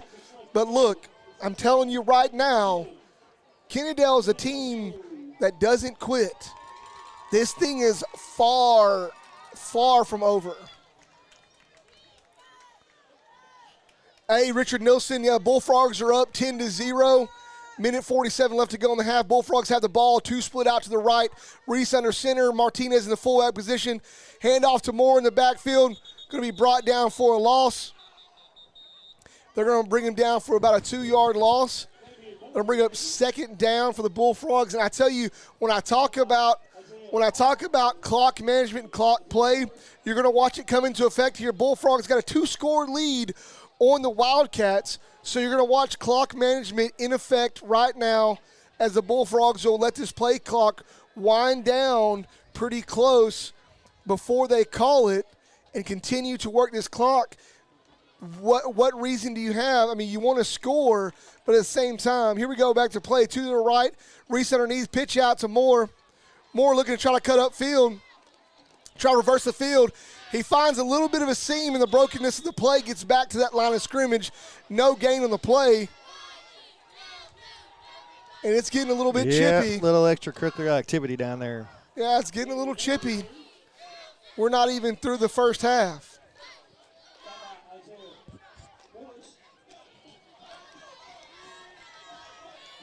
And here we go. Yeah, these kids are fired up. Fired up. The thing about it is when a game gets chippy, the team that stays within their own head is the one that normally comes out victorious. The Bullfrogs got to keep things maintained, keep their eye on the prize. Here we go. Bullfrogs line up, 2 out to the left. Clock winds down to 1 second. Snaps the ball. Oh. And they're going to call false start on the offense. Oh, man, that right there is killer. That stops the clock. 13 seconds left to go. But it's okay. It's 3rd down. The Bullfrogs will end up getting out of this half. They're going to, once it's set, they'll wind the clock. And it's going to wind down right here. That'll bring us to the half. I'll tell you, clock management, where it goes. And the Bullfrogs are going to go into the half leading 10-0 against the Kennedale Wildcats. Man, what a first half of play that was. And what I'm going to do here is I'm going to pull up the Friday night games. We're going to give you some updates on what's going on around the district. I'm plugging my phone here as it's getting ready to die on me. As you're doing that, I again, we got to hand it off to Lake Worth because they did a really good job keeping their composure the first half. You know, because you could tell, I mean, Kennedale's trying to get in their head. They're trying to get in their head. They're trying to force them to make a mistake. And, I mean, that was the first, maybe I say the second penalty the whole first half that we saw. But they've been doing a pretty good job. It's pretty clean football. Yes, it is. I mean, we haven't seen any major mistakes from Lake Worth. Really good first half. Oh yeah, and I'm just in the brother chat with all my brothers, all of us alumni from Lake Worth, Tony Wilcox and Josh Wilcox and myself, Devin Session, Junior Session, in the chat. And one of my nephews is the starting center for Vidor Pirates down in Vidor, Texas, and they struggled a little bit getting things going. They got a ball game going on down there tonight. Pirates are up 9-0 at halftime there. So, wow. It sounds like a safety. Family's got a couple games we're watching back and forth.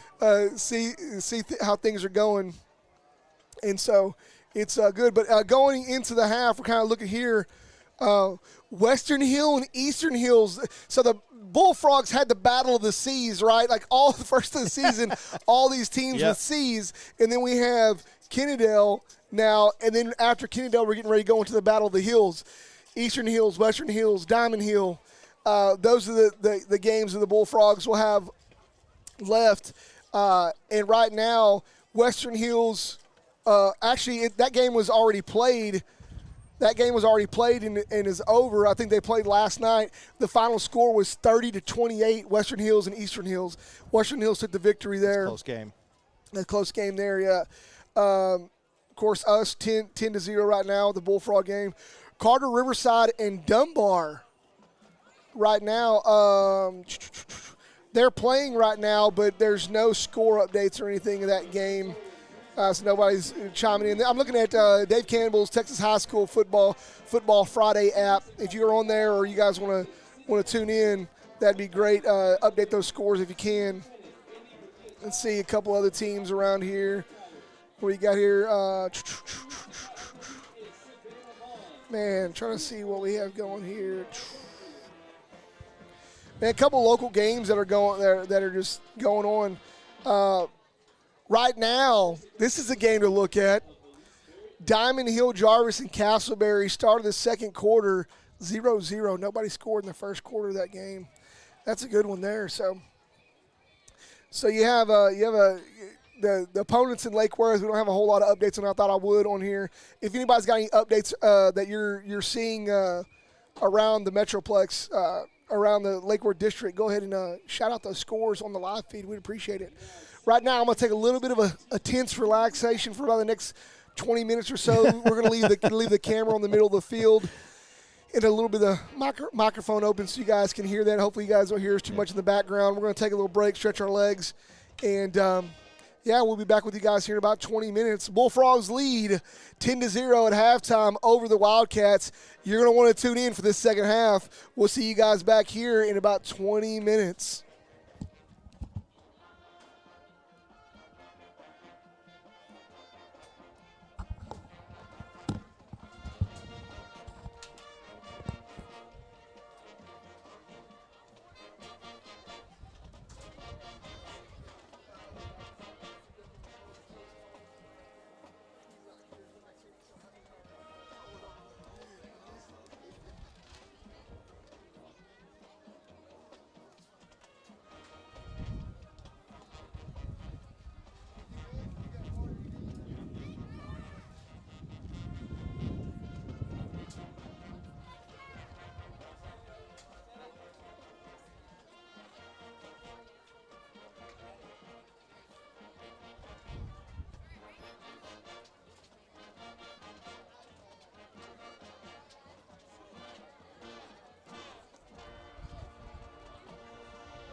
Ladies and gentlemen, will you please welcome to the field the award-winning four-time UIL State Finalist band, the Cannondale High School Wildcat Marching Band. The directors of the Wildcat Band are Errol Lopez, Kelly Wilson, Connor Bordelon Raj, Megan Lockwood, and Gilberto Diaz. The color guard instructor is Alexis Bundy, and the drumline tech is Cameron Martin. Band section captains are drumline captain Javier Pineda, color guard captain Isabella Salazar Cervantes, brass captain Nina Garza, and woodwind captain Scarlett Jackson. The outstanding band members of the week are Victoria Godfrey, Jonathan Frausto, Kamari Beasley, Anaya Jimerson, Giovanni Valdivia, Brandon Turner, Brandon Sustrom, Autumn Rollator, Tifo, and the tuba section. This year's band is led on the field by head drum major Valeria Castro and assistant drum majors Justin Walker and Brianna Vincent.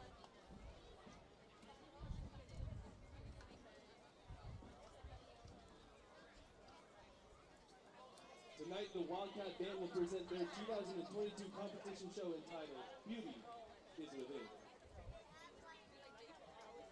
And now, ladies and gentlemen, we proudly present the Wildcat Marching Band.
Wildcat Band competes in the Springtime Marching Band Festival at 1:45 p.m. Good luck, Wildcats! And good luck to our friends at the Lake Worth Band year-end carving competition. And now, for all of our Wildcat fans, the Kennedale Fight Song.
With the crash of cymbals and the gleam of shining brass, Lake Worth High School is proud to present the Bullfrog Marching Band.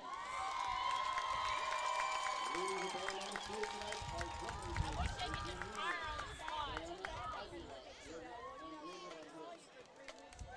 section leaders and principals for the Bullfrog Band include Austin Taylor, Bailey Diamond, Natalie Walker, Diana Rios, Cornell Kubu, Ethan Mahoney, Alexander Burks, Jordan Adams, Matthew Montezuma, Samantha Segura, Juan Giappano, and Madeline Williamson.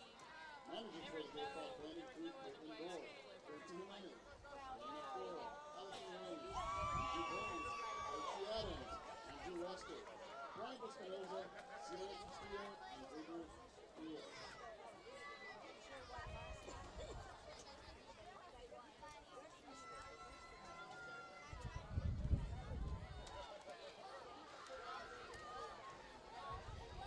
Marching band members of the week are Yannick Hernandez, Maddie Whittington, Aaron Escobar, and Andrews. And section of the week are the Mellophones.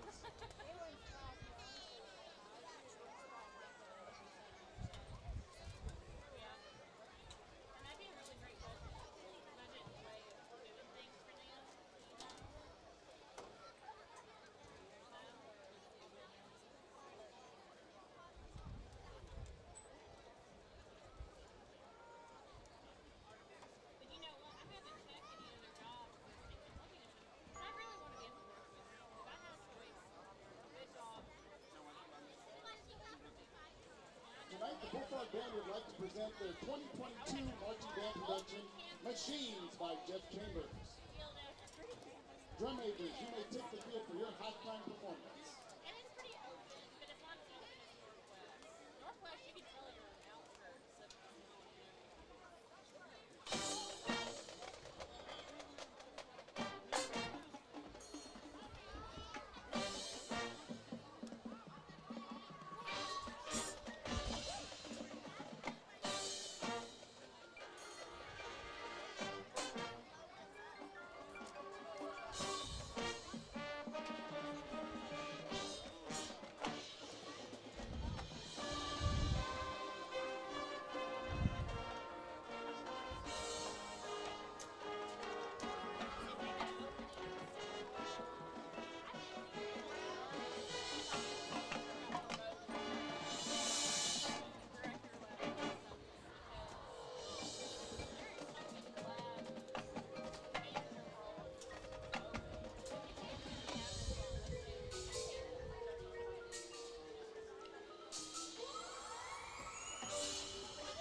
was my first time ever going to their stadium. That's a nice stadium. I remember growing up. It was the old stadium across the street. And of course, it's famous for being in that movie Unnecessary Roughness. You didn't know that? Okay, so there's an old movie, an old football movie called Unnecessary Roughness. And that was, I think, almost positive, that was filmed at the old UNT stadium.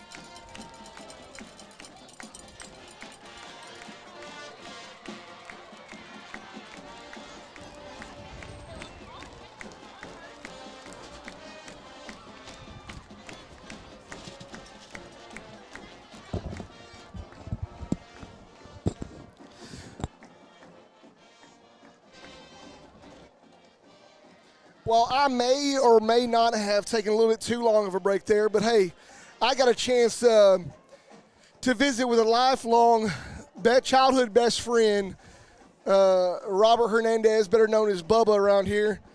He started working with UPS 20 years ago when he was 19, and that guy right there is on the union board, the whole 9 yards. He's been at UPS driving a truck for 20 years, man. That right there is something to be said.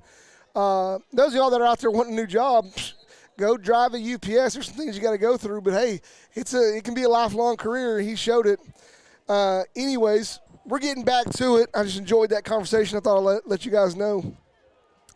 Here we are getting ready to get back to play. Bullfrogs leading at half, 10-0 over the Wildcats. The Bullfrogs they deferred. They won the toss and deferred to the second half, and so they will be receiving right here to start this half off. And I'm not sure there was a good side of the field to take because the tails looked they're both going out of the into the end zone. So Coach Welch took what looked to be the northwest side of the field to receive, and here we go. Get this thing rocking and rolling. Oh yeah. Deep kick. Cornell Avington receives it, slides through, gets hit after what looked to be about a 7 to 9 yard return for the Bullfrogs. They're going to start off on their own 22-yard line, it looks like. And we're getting this thing back. If you guys are just tuning in, I'm Joey Wilcoxon, and on the radio running the camera with me is Chuck Cormier, doing a fantastic job, my friend. I appreciate you. No, thank you. I have to apologize to the listeners that very first play of the game, I got a little excited and I missed the camera. I totally forgot on that trick play. And here we go. Look like the ball had something happened right there. Damian Moore brought down for a loss about 3 yards. Bring up second down and 13. Right now, at the beginning of the first half of the game, the Bullfrog defense definitely had the upper hand there going into the half, and now it's a reset. Now it's a reset here. Bullfrogs have two out to the left, Reese under center. Hand off to Moore in the backfield. He cuts through, finds a little bit of room. They're going to give him forward progress. Looks like it's going to be a gain of 6, 3 from the original line of scrimmage. That'll bring up 3rd down and 7 for the Bullfrogs. Yeah, that first half of play, you guys didn't tune in. You guys missed a lot. You need to go back and watch that. If you guys are tuned in on Facebook and you do the whole stars thing, drop us some stars. Bullfrogs in an empty set, 3 out to the right, 2 out to the left. Looks like there's a flag on the play. Looks like it's going to be a false start. That's not. Yep. False start, and look at that, man. The Bullfrogs got the You got the microphone working, the field microphone, so you can actually hear the calls coming from the referee. Sounds great.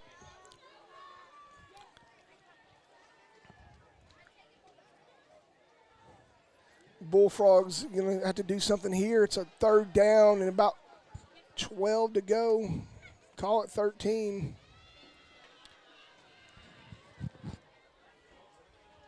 Well, we'll call it 12, a solid 12. Timeout called by the Bullfrogs early on. Apparently, Coach Welch didn't like something, so they're gonna adjust something. Something was messed up with the set there. Once again, this broadcast is brought to you by Stephen Barber Insurance. He is a State Farm agent. Check out Stephen Barber Insurance. You can contact them at 817-238-2265. Auto, home, life, health, and renters and business insurance. Check out Stephen Barber, great supporter of the Lake Worth Bullfrogs. Check out the Lake Worth Bullfrog Twitter feed because Stephen Barber presents a plaque plaque or a small trophy every week to the defensive player of the game. So check that out on Lake Worth ISD Twitter feed. You guys can check that out there and see pictures of that presentation as well. Also, broadcast also brought to you by Eagles Nest, located at 8455 Boat Club Road, Suite 100, just up from the high school here. Go by there and get all your eats and drinks that you want. Watch the games. Great place to stop, Eagles Nest. Back to play here. Bullfrogs line up. 3 out to the right, 1 out to the left. Reese in the backfield rolls out to the left-hand side. Pass intended for Damian Moore. And it looks like it's incomplete, so it will be 3 and out for the Bullfrogs here, starting off the second half. And back deep for the Wildcats will be number 1, Jalen Webb. I tell you, I should start wearing my glasses more because that 1 almost looked like a 7. So You're getting old, brother. I am getting old. That's the truth. 40 in February. Here we go. Punt by Polito. Great punt by Polito.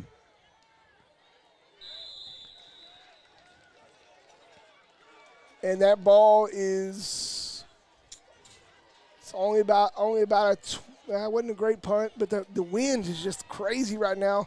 Kind of stalled the ball out, came down. Webb with a fair catch at the Bullfrog 43-yard line. Wildcats will start off with premium field position here. They're going to line up with a quick hurry-up set, 1 out to the left, 1 out to the right. They'll hurry up to the line, 2 backs in the backfield, 1 slot to the right. Hand off in the backfield, number 2, Lyles. He gets around the right-hand side, finds him a little crease. Barrels forward for an extra one there in the bundle. In the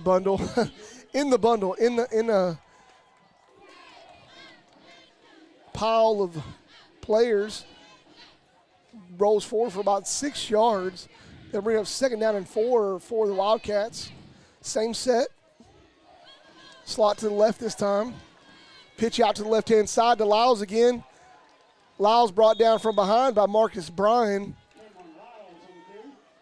And it looks like they're going to say he has enough for the first down. 1st and 10 for the Wildcats from the Bullfrog 33-yard line. Bullfrog defense here going to have to set that wall again and kind of slow this thing down. Although they've done a great job of not allowing the Wildcats to really break out of the backfield much. But just Wildcats trying to chip away at it. Same set, slot to the right, 2 backs in the backfield. Handoff down the middle. He's got some room. He's running. Brought down for a big gain. Jones on the carry for the Wildcats. I don't see a Jones. He said, yeah, Harold Jones. Damari Harold Jones, number 6. Wildcats in the red zone. Oh, the ball's on the ground. Quarterback tried to ride that and do a pitch out, and it's going to be brought down for about a 3-yard loss on the play. They're going to bring up 2nd down and 13 from the Bullfrog 15-yard line. Bullfrogs continue to turn up the pressure as the Wildcats are trying to do the same. Two out to the right. Little hitch pass out to the right-hand side. Oh, met by Damian Moore. Hopkins got the first initial touch on that, but Damian Moore hits him up there. He gets no gain on the play. It'll bring up third down and 13 for the Wildcats from the Bullfrog 15-yard line. Yeah, Bullfrogs need to create a turnover here. At least stand tall. Is that on the defense or the offense? I think it's going to be on the defense. Encroaching on the defense, it'll walk it off 5 yards. It'll be replayed down. Yeah, I think that's going to be like where its biggest battle is this second half is just these mental mistakes, you know. Oh yeah, they're trying to time that snap. Yeah. I agree with you. Line up, one split out to right, one to the left, double slot, one back in the backfield. Handoff on the end around. And met in the backfield. Oh, he breaks one tackle. Then he's met. Oh, my goodness. What a good hit.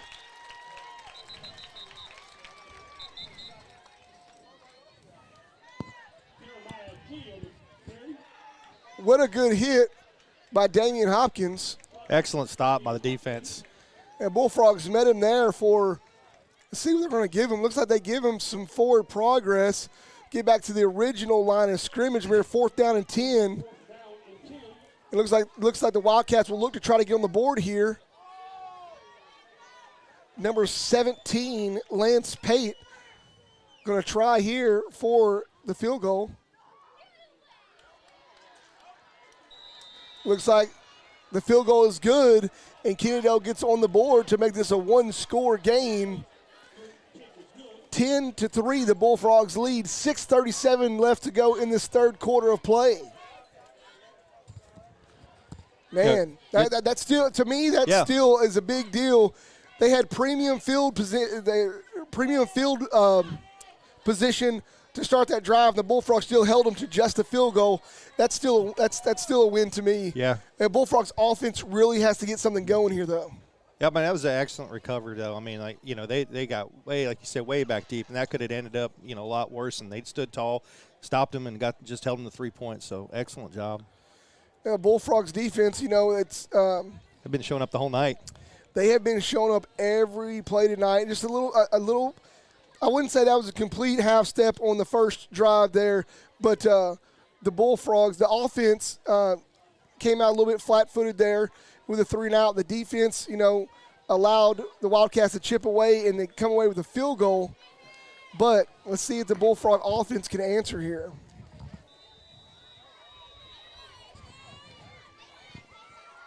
See what we got going here. Kennedale line up in just a regular kickoff situation. Kicker, no mouthpiece in. I think I should call that out. Damian Moore finds a crease.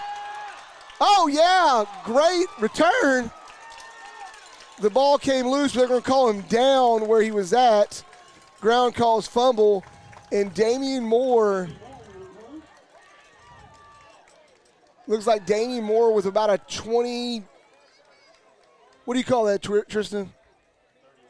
31. See, I'm not good at it. I see where he ended up at, and I see the main marker, but 31-yard return by Damian Moore. The Bullfrogs start off with great field position. This is where they want to be at. Here we go, 2 to the left. Reese under center. Meza takes the handoff underneath, finds a little bit of seam there. Going to be about a 4-yard gain on the play. Bring up 2nd down and 6. We've got a player down on the field. Looks like maybe just had the wind knocked out of him.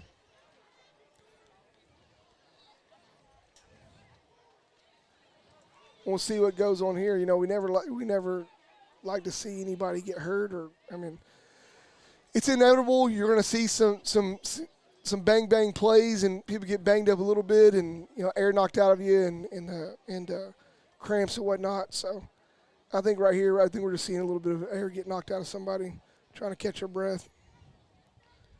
These are great moments to, be able to take a little bit to see what you got going on and kind of get reset for the next play. Gets up on his own accord, walks off with on his own accord, so he's good to go. Just a little bit of a stinger there.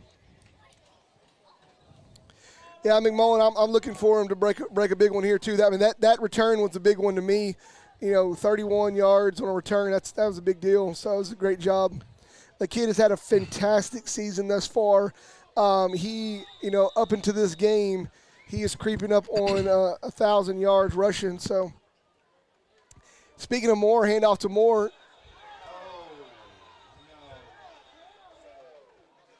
Wrapped up and then slammed to the ground. Everybody's kind of and no, and they're going to give him forward progress, though, back to the line of scrimmage.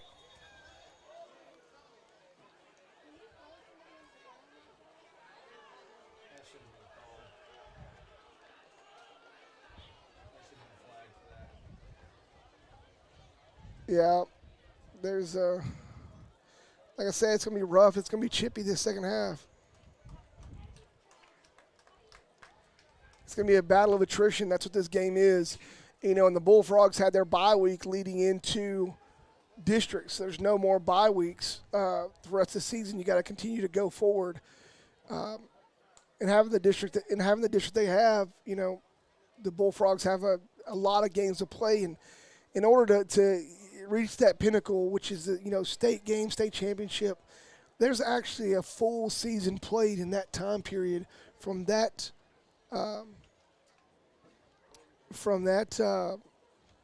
that bye week all the way up till state. It's a full season. It is a true full season. It's for the Bullfrogs, I believe it's like almost 13 or I think it's 12 or 13 games straight to get there. And so a battle of attrition. We are under the gun when it comes to that. Every team is definitely in this district. And so a player gets up and is making their way off the field on their own accord, so we always like to see that. And, man, that camera is blurry on that screen down there. I'm telling you. It's those bright lights. I'm going to tell you that camera doesn't always do it justice. You can't really see it. But all right, here we go. Back to play. Bullfrogs have two split out to the left. You got number 27, Charles Lawrence Williams Jr., and Cornell Avington. Damian Moore motions out of the backfield.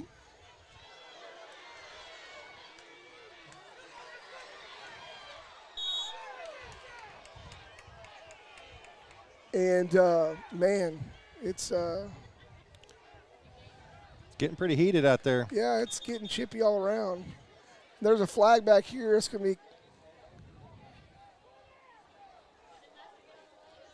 be called.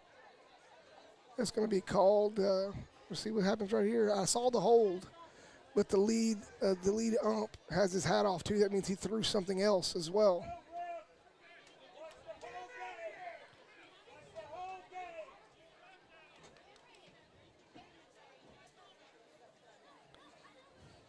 And we're seeing what's going to happen here. We're trying to just wait, see what goes on.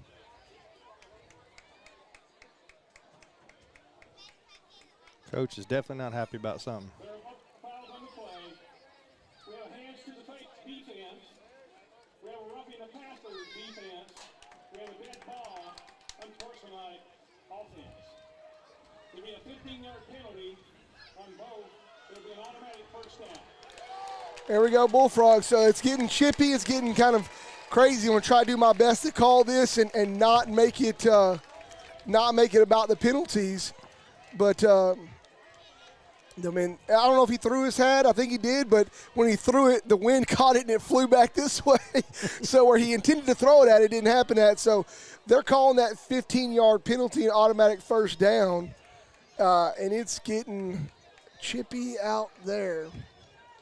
Yeah, it's like I was saying earlier. This is going to be, mental battle for the rest of the game. Oh, yeah. It's getting these guys to not get into their own heads and not let Kinnendale get to them and, force mistakes, because that's what's going to, cause the, that's what's going to cause the game here to go the other way, would be errors. Yeah, and we're trying to see what's going on Yeah, here. they're moving the ball again for move something. the ball back. I guess maybe they moved it too much. They're going to move it 15 yards from there. I'm not sure.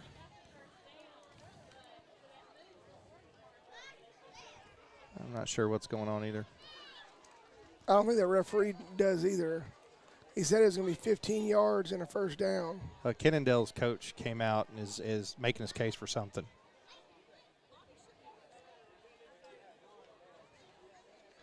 He's trying to call for a penalty over here. I saw what the chippiness was, and it was the ball was going out of bounds, and players were getting chippy. The receivers were getting chippy, and the DBs were getting chippy. And they're trying to say, their coach is trying to come out and say, what about this call down here? There was no call. So if the referee didn't throw a flag, there's no call, and you can't go back. This is high school ball, not college, not NFL, so you can't go back. And so that's not a 15-yard penalty.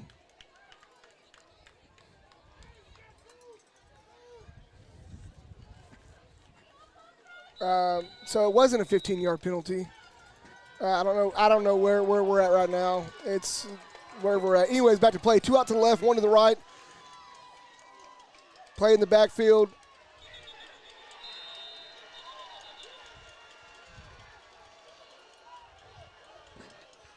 And again, Kinnendale is hyped up about something, about just a 2-yard loss. 2-yard loss they caused on the Bullfrogs.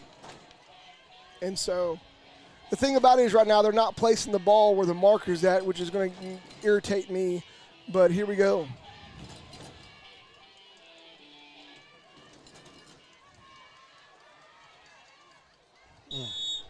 And, man, Dante Reese is just out of sync on that one. I think, it's like you said, it's going to be a battle of the mentals here. The mental game, what's going to happen here. Players can't let the coaches, you can't let, the coach from the other side get underneath their skin. It's third down, and they can't make up their mind where they're going to mark it at. So we're going to call it third down and a long 11, maybe 12 there. Bullfrogs 3 out to the right. Takes a snap. Dante Reese rolls out. And there's no flag again as the DB pushes the receiver in the back out of bounds. So this is going to, hopefully this doesn't get too bad. But right now the Bullfrogs offense is a little shaken up with that. So it's going to be 4th down. The Bullfrogs are going to be looking to punt here. All right, let's get back into the swing of things here. I'm kind of a little off. Bullfrogs line up in punt formation. I think you hate to see a 3 and out, but it'll give them some time to go back, take a look, maybe make some adjustments, figure out what they did, and come back out again. Hopefully the defense stop them and bring the offense back on the field. A good punt. Oh, yeah, you almost muffed that. A good punt by Polito, and number 1 for Jalen Webb for the Wildcats caught it and lost his footing, kind of rolled forward for about a yard or two. But it'll be 1st and 10 for the Wildcats from the Bullfrog 27. Yeah, I hear you, Chris McMullen. The Bullfrogs, they've been continuously testing the waters with that run. They normally do. They've been pretty successful with the option and a little misdirection. It's been decently successful, but here we go. Wildcats 2 out to the left, slot to the right and the left. Handoff up the middle. He's got some room. Breaks 1 tackle. Still on his feet. Finally brought down after about a gain of 11. After a gain of 11. And y'all heard it there. If you heard the over from the announcer, Trey Stevens on the stop for the Bullfrogs. It was a gain of 11. Probably one of the larger gains of the play so far for the Wildcats. Wildcats 1 out to the left, 1 to the right, 2 in the backfield, slot to the right. fake the hand, or give the handoff to the veer down the middle, and they're trying to tease out that option play. Handed it down the middle. Gain of 5 on the play. Bring up 2nd down and 5 for the Wildcats. The Bullfrog defense needs to really just stand tall and get a stop to turn this back over to get that momentum swing back. Lido lines up. Oh! Tackled down, brought down in the backfield, number 75 for the Bullfrogs. Chris Tapia, the junior, on the tackle there. Cameron Lyles in the game. Shot by Chris Tapia. And some chippiness still going on. We're trying to get, referees got a hold of it, though. That's why they get paid the big bucks. Line up in a similar set. Wildcats, one out to the left, one out to the right.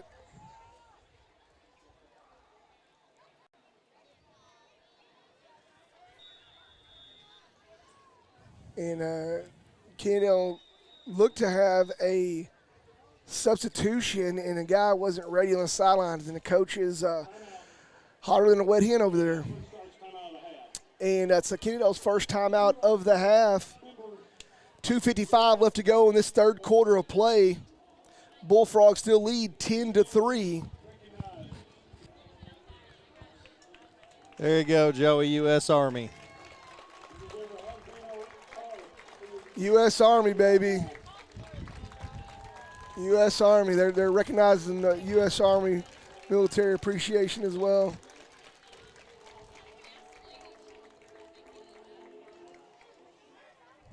When the Army goes rolling along. Yes, sir. When the Army goes rolling along, then it's hi, hi, hey. The Army's on the way. Sound of a cadence. Man, I can't. True and strong. It's been a while, huh? Oh, it's been a while. Hi, hi, hey. Forever we will say, the Army goes marching along. Something like that. Y'all don't Yeah, quote that's me. close enough. It's been a minute.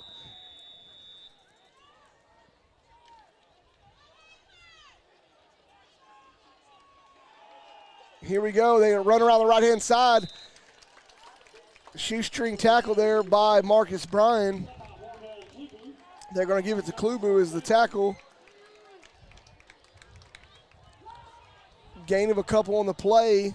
Bring up 4th down for the Wildcats.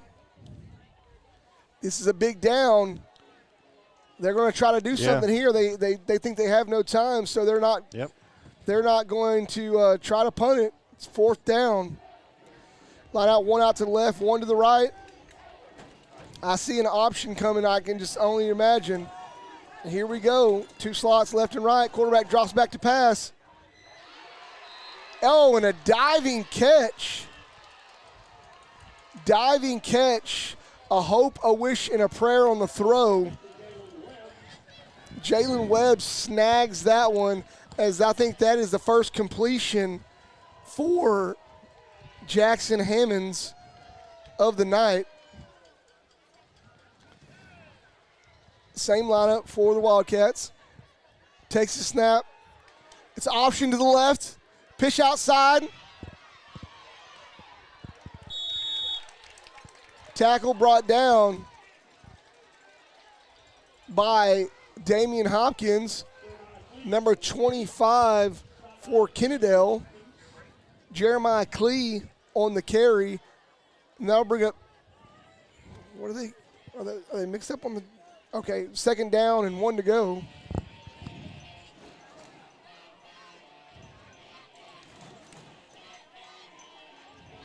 Hurry up to the line, double slot. Man in motion, fake it, handoff down the middle.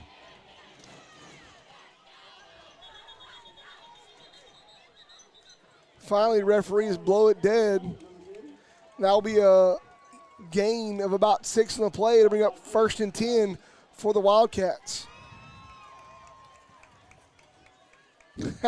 Chris McMullen, this game's chippier than a Frito-Lay factory. I like it. Yeah, I agree with you. Some quarterback keepers when we get back on offense would be a good thing. Handoff around the left-hand side. Brought down for a gain.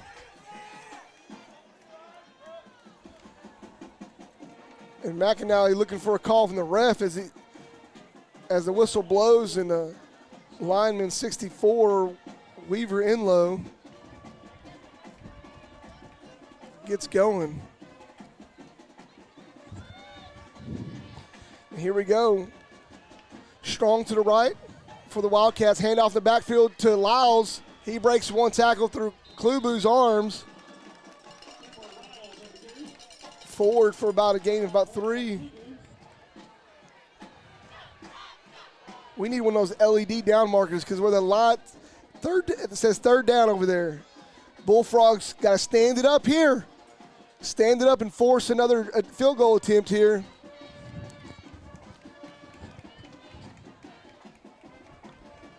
Yeah, score right now, Bullfrogs leading 10-3 as we wind down this third quarter, 10 seconds to go. Yeah, I'll be shocked if they run a play here. Oh, looks like they're going to make it in time. No, they called a timeout. There we go, yeah. Which for them, they had the time to let it run off the clock. They wanted to get a play before the wind changed.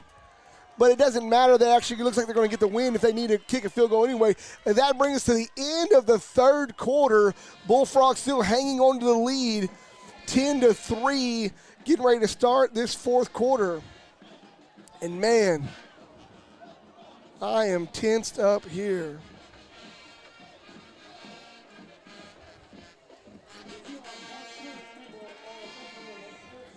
Whew.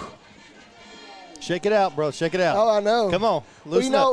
one thing that I wanted to announce, the Bullfrogs tonight have a really good crowd here tonight. It looks really great. Kennedale has a really great crowd too, but, I mean, in years past, and you can just see how the ebbs and flows goes with the team follows and how you do that. I mean, in years past, this game here on the Kennedale side is standing room only, not the fact this year. Still a great crowd on both sides. Just a little bit of speckled open space. But, I mean, still a great crowd on both sides. And my concession stand over there is doing really great. Y'all know that from the Booster Club, so I know it's doing good. Chris, I'm right there with you. Bullfrogs need to hold them. Need to hold them here. It's third down. Third down and a decent amount to go.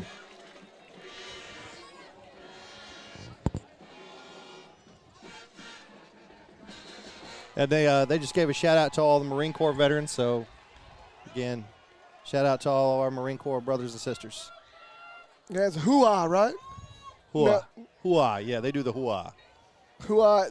The Army does hooah. Right. And they do hoorah. That's right. Hoorah. Right. Yeah. My buddy and teacher over here that's run the concession stand tonight, Eric English, he'll let me know for sure. There you go. Tomorrow, if you're a Marine, show up down in the stockyards at Horace Hall. We'll be watching the ball games down there tomorrow. All the Marines getting together. Back to play here. Line up Bullfrogs. Looks like they're going to get a stop here. It's pretty close, but it looks like he's short. He is short. It's going to bring up fourth down for Kennedale. And the coach is way out past the numbers. I'm not that's. Anyways, y'all want to be nitpicky, right? Call on the other team. Don't do it on us, but call on the other team. And so Espinoza comes in the game. Looks like they're keeping offense out. They're going for it. They're going to go for fourth down here. They think they can get it here. The Bullfrogs really got to tighten up. Double slot. Oh, the Bullfrogs meet it and stop it right there. The quarterback can't pull the ball out and get the pitch out. They tackle the quarterback and the fullback together for a loss.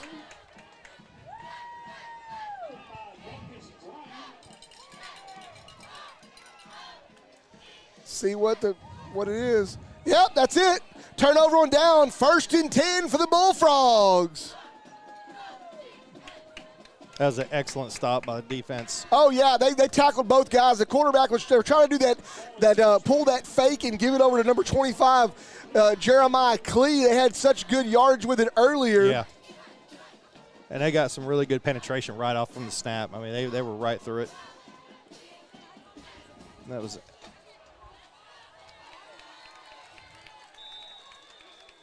Yeah, here we go. I was figuring out what's going on with the substitutions and everything else. The wind has really picked up here and it's going to play effect in this last quarter of play. 11-14 to go in this game. Bullfrogs still lead 10-3. And, man, bands sound great. I love hearing sound. Yeah, this is a full-on football game, sir. Oh, yeah, 2 out to the right for the Bullfrogs. And just like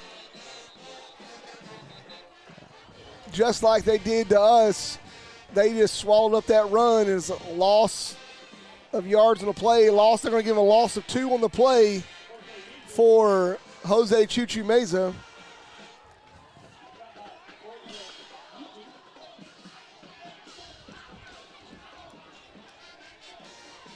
All right, got a shout out Jose Ponce out here to Christopher Tapia. Reese takes a snap. Throws the ball to Damian Moore. He gets past the original line of scrimmage, but they're going to give him a gain. See where they mark it at. A gain of about 5 for Damian Moore on the. A good job, good job by the quarterback by getting that ball off. I mean, that was turning a really bad. Could have been a bad situation there, and he made the best out of it and got some positive yards. Oh, yeah, a little screen play to Moore. It turned out really well. Yeah. Bullfrogs have 2 split out to right, 1 to the right slot. Reese takes the snap, rolling out, hands off underneath to Moore. Moore makes a move. It was a cut. It was a cutback play underneath to Moore. Yeah. Gets a little bit of break there. A little bit of misdirection. Yeah, gain of about 8 on the play. Call it 7 and some change. Be a first down for the Bullfrogs. Yeah, they did a good job of pulling the defense off to the right side of the field, and they bit and kind of handed the ball off underneath a little bit, and he took it and ran. That was good. Here we go, Bullfrogs. 2 out to the left, 2 in the backfield underneath. Reese takes a snap. There's that quarterback sneak. He breaks it out to the right-hand side. He's got some room. He's looking to try to get out. He gets a huge gain on the play all the way past the 40-yard line of the Wildcats, all the way down to the 37-yard line. There's that quarterback sneak you were calling for, Chris McMullen. Yeah, back to Jose Ponce. Big shout-out. Let's go, Christopher Tapia. Sending love to older brother GM2, Ponce, U.S. Navy. Hoo-yah! Great stuff. Bullfrogs line up quick, fast, in a hurry. 3 out to the left, 1 out to the right. Reese takes a snap. Look to be another quarterback keeper. He finds a little bit of room, breaks 1 tackle, gets past the line of scrimmage, and he got a guy just jumping in on top. No, they're blowing the ball dead. They're blowing the ball dead. They had a guy jump on top of the pile. That's absolutely crazy. They didn't throw a flag on that, but they called the ball dead there. Gain of 2 on the play. Bring up 2nd down and 8 for the Bullfrogs. 2 out to the left. Reese underneath, 2 in the backfield. Takes a snap. Quarterback keeper goes up the middle again. Finds a little bit of room, squeezes out. It's another first down. Gain of about 9 on the play. Bring up 1st and 10 for the Bullfrogs, and Chris McMullen, there you go. Hey, put Chris McMullen in, Coach. Here you go. quarterback sneakers up the middle. Let's go, baby. Hey, this is good smash mouth football. This is amazing. Hey, sometimes you got to go 3 yards in a cloud of dust, and sometimes you can peel out 6 or 7. Go ahead and get it. It runs the clock. Clock management, people don't realize the old 3 yards in a cloud of dust was about clock management too, even though the coaches didn't know it. They just like to go smash mouth. But here we go. Bullfrogs, 2 out to the left, same set. Reese underneath, 2 in the backfield. More deep in the backfield. Takes a snap, quarterback sneak off the right-hand side. They found a chink in the armor of the Wildcats. Uh-oh. And they're trying to call a fumble. They should say forward progress, should be no fumble.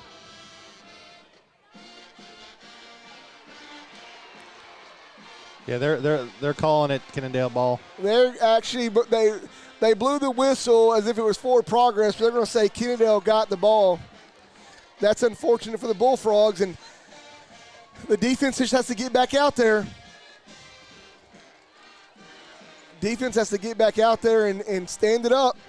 The Wildcats are going to have to go a long ways to get a touchdown. And here we go.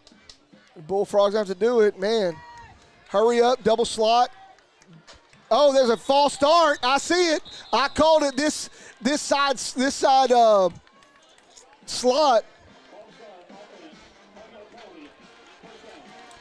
There we go, baby. Yeah, Chris, I agree. Forward progress, and then they blew the whistle and they say a fumble. That's not a, when you blow it dead, it's dead. Bullfrogs got away with it one time. They didn't let them get away with it the second time, but that was about a 5-yard loss on the play.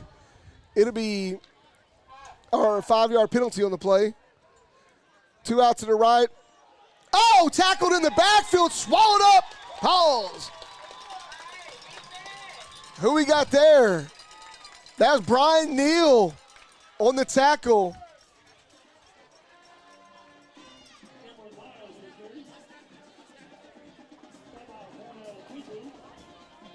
Lyles brought down for the loss. They actually gave him a huge forward progress. We got a special guest in the box here. Hey, we got a special guest up in the box. We got the Bullfrog Bubba. mascot. How you doing? Here we go. That's right. False start on Kennedale, baby. False start on Kennedale. They'll back it up again. It'll bring up second down. And looks like it's going to be second down and 21. And they're shooting themselves in the foot. And Bullfrogs need to see this right now. Bullfrogs need this right now. Defense applying the pressure. The pressure is high. The pressure is high. Another false start. Yeah. Marked it off. Second down and long to go. 2 out to the left. A little short pass out to the left-hand side. Brought down after a short gain, decent gain of about 7 they're going to give them. All the way back up to the 21-yard line. It's going to bring up third down. Third down, and it looks like third down and 15 to go. Why is it? Or maybe that was a replay. That was replay first down. Second down and 15 to go. A while ago, there it goes. They moved it to third down. They got it correct. It is third down. Here we go. Same set. Quarterback rolls back, looking to throw the ball, trying to go deep. It's intercepted. Oh, no, they're saying the receiver pulled it out of his hands, saying it's incomplete pass.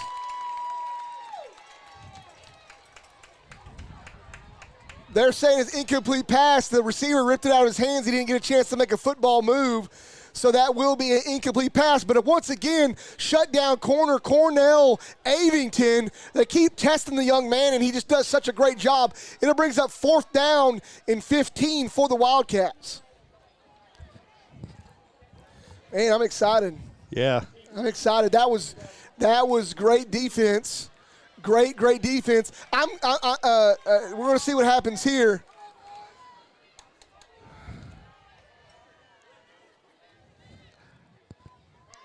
Oh, yes, sir. Great job. The ball goes out of bounds. The pressure of the punt, the ball gets shanked and goes out of bounds right at the line of scrimmage. It'll be a Bullfrogs ball from the Wildcat 21-yard line. Well, the referee's coming over. I don't see a flag anywhere, but I am a little bit red-green colorblind, so it could be going in with the green there. I can't see. Where's the yellow at? Hey, I'm going to go ahead and put in my vote for Player of the Week for number 5. I mean, he's been making some big plays all night long. Oh, no, they're going to call it on the defense. Are they? Flag. Well, it's flags in the backfield of the offense.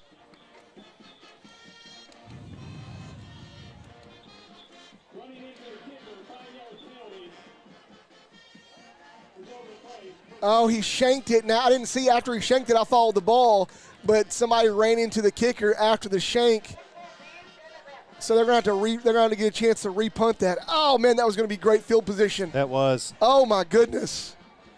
Oh, my goodness. That'd have been great. Number 75 for the Bullfrogs, Chris Tapia, he wants that back so bad. He didn't really even hardly hit the guy, but, man, About nowadays, if you breathe on the kicker, it's a penalty. Actually, no, I take that back. It was wait. They're saying that it's a penalty on the end of the kick, not a re-kick. So it should be the Bullfrogs football. Just a 5-yard penalty. Let's see here. These trying to see what goes on here. They're trying to call it, see what goes on.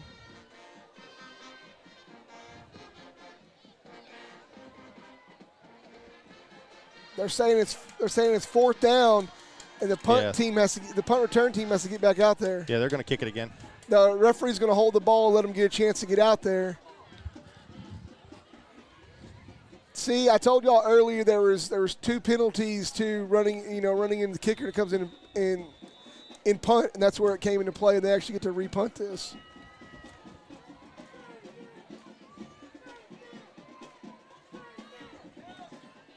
They're throwing the ball. Oh, it's almost intercepted. And Cornell Avington missed the interception, and it went into a flag. Oh. A flag on the sidelines. A flag on the sidelines. A flag on the sidelines for number 3. Is it going to be against Kennedale?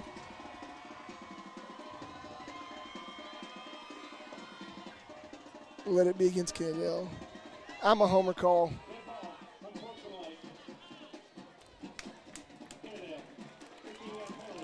That's coming back.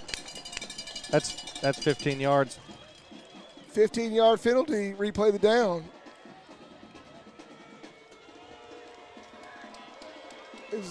No, they're giving them the catch. Oh, yeah, they are. They're saying it's after the play, so it's Kennedale's ball, but now they start off. I mean, they're back to almost where they were.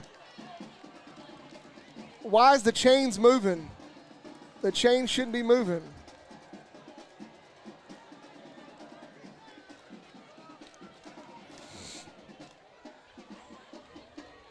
Where are the chains moving to? I'm not sure. Yeah, I don't know what's going on.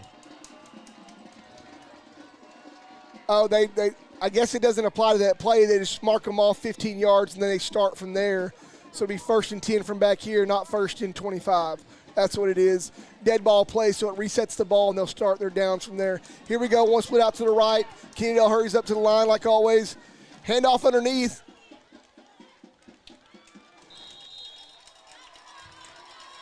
And, man, he barrels forward. The Bullfrogs are trying to strip the ball. They just need to hold up that tackle and get that tackle quick, get into the ground. Gain of about 5 on the play. Call it 6. 6 on the play. 2nd down and 4 for the Wildcats. Oh, my goodness. The Bullfrogs had a huge chance there. Pitch out to the left-hand side. Trying to get downfield. Oh, he's brought down. Squared up by Avington. Lyles brought down after a gain of about 1. Bring up 3rd down and 3 to go for the Wildcats. All the stops are pulled out. You can't plan on a punt these days, not on this game. Say these days, but not in this game. But don't count your chickens on a punt. Hurried up to the line, one out to the left, one to the right. Handoff. Oh, he barrels forward. Enough for the 1st down. Enough for the 1st down. He barrels forward for about 6 yards. And bring up 1st down and 10 for the Wildcats.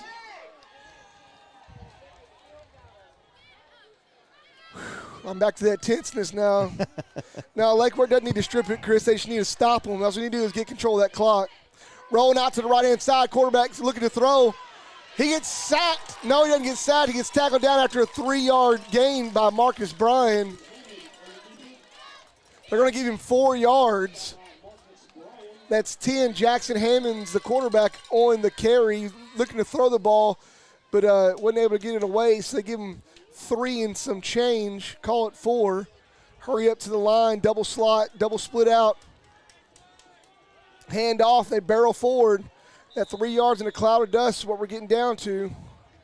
3 yards is what they give them. It's going to bring up 3rd down and 2 to go for the Wildcats.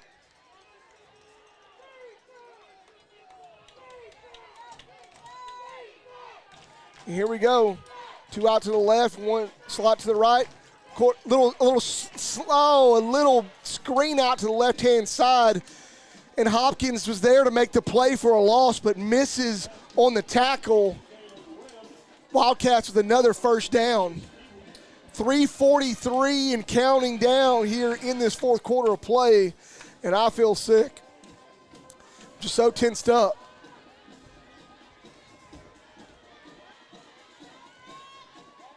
Quarterback looking to try to draw deep.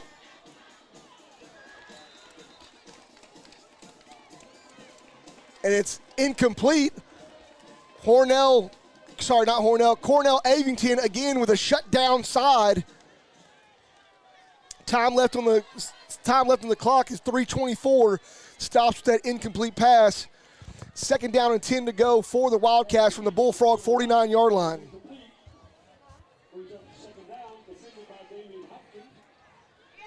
One split out left, double. Oh, no. Get back. You didn't touch anybody. Get back.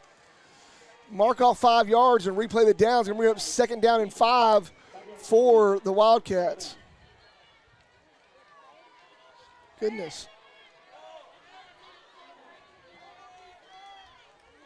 It's a mental mistakes, like you said. You got to stay focused. Wildcats, 1 out to the left, 1 out to the right. They make you respect those receivers because they don't throw to them very much. Handoff underneath. He's got some room. And they have enough for a 1st down.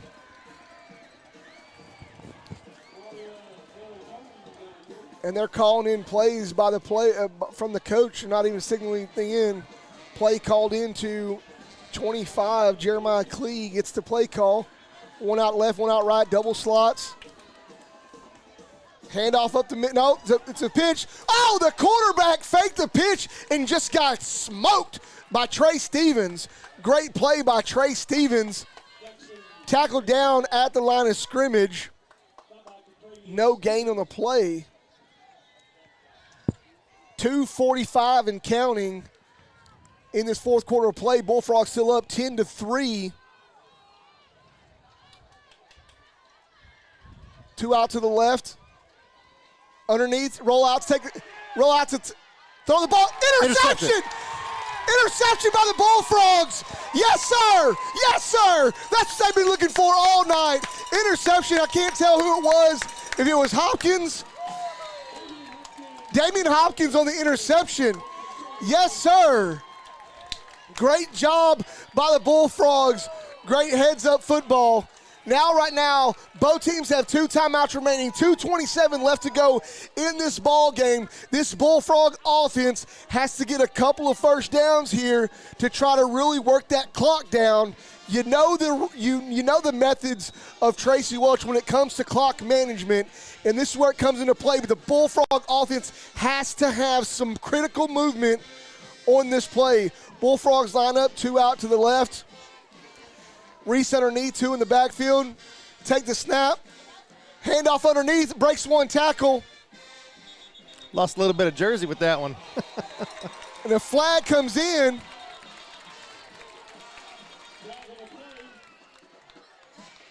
Flag on the play, and it comes in. I'm not sure where it happens.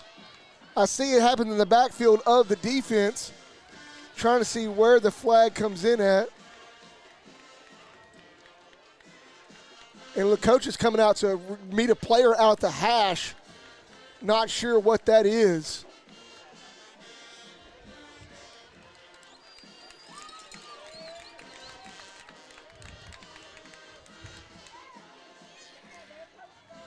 coaches all the way out at the hash. Where is the flag when you need it? Yeah, I've never seen a coach out on the field like this before, just walking around. I mean, he's out there. Ball, unsportsmanlike. Defense. Player number 99 has disqualified himself from the contest.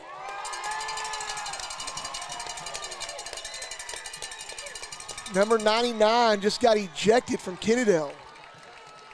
Yeah, I don't know what caused the ejection. I don't know, but their head coach is still all the way out just about the hash. Yeah. He is what it was. I can't tell you exactly the action, but I've seen Matthew Welch. He's not a complaining kid. I've seen him come off, and I've seen some action happening in there on the inside the whole game, and him trying to stick it out. Something happened in the interior over and over and over, and I think it finally came to a head there, and he was naked in the play, and it was blatantly obvious, 99, and what the targeting was there and how he got ejected. So here we go, Bullfrogs 2 out to the left on the backfield. Hand off to Moore. He's trying to find a way. He squeezes in a little bit of a room and barrels forward, and there comes in another flag. Yeah, that's going to be on Cannondale. Late hits by Kennedale, and it's getting chippy here, folks. Frito-Lay factory in full effect. The chips are flying up.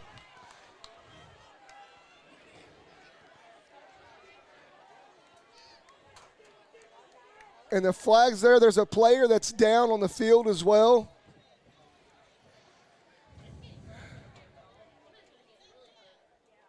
And it's, you don't like to see this. I will say, Unsportsmanlike conduct on the defense. 15-yard penalty, automatic. First down. Bullfrogs get a first down off that unsportsmanlike conduct. Yeah, And there's an injury timeout on the field right now. 1:59 left to go in this ball game. The Bullfrogs are getting a little help from the Wildcats and marching down penalty after penalty. I hate to bring it up, but it's just history of it, so nobody hate me for this. But I'll take you back to the 2016-2017 season. Here, the Bullfrogs play the Wildcats. A young man by the name of Barrett Browning, I believe he plays for the Tampa Bay Buccaneers right now. A kid that played on full throttle. I call it level 10 out here. He's on level 1,000.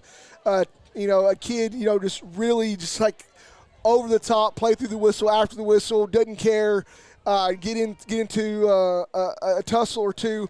Actually, helmet stomped somebody on the sidelines, and it started a pretty big brawl that was going to happen.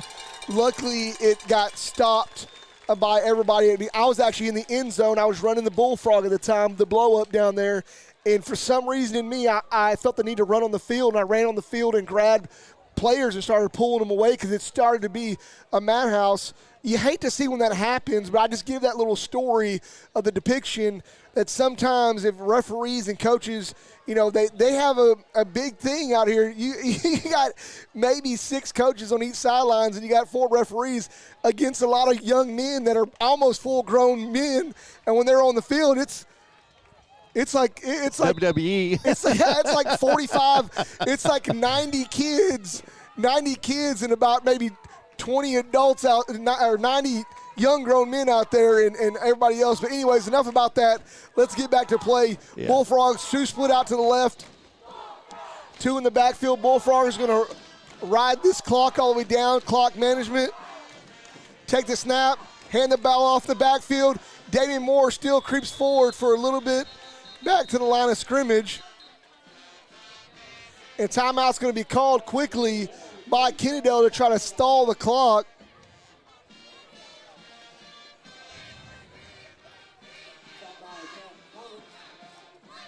And Kennedale's going to ask for every second back on the clock. I saw they blew the whistle at 1:25.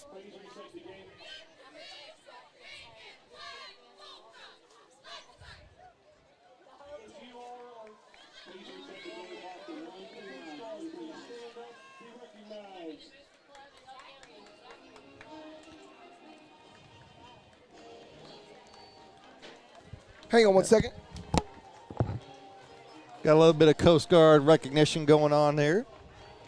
Big thanks to all of our Veterans, Coast Guard.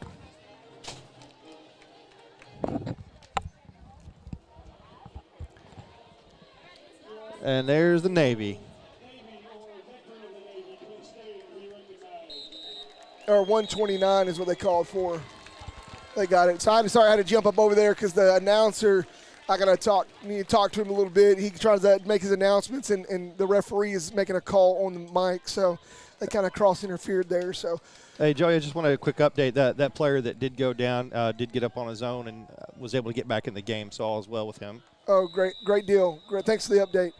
129 left to go here in the game. Bullfrogs up 10-3, and it looks like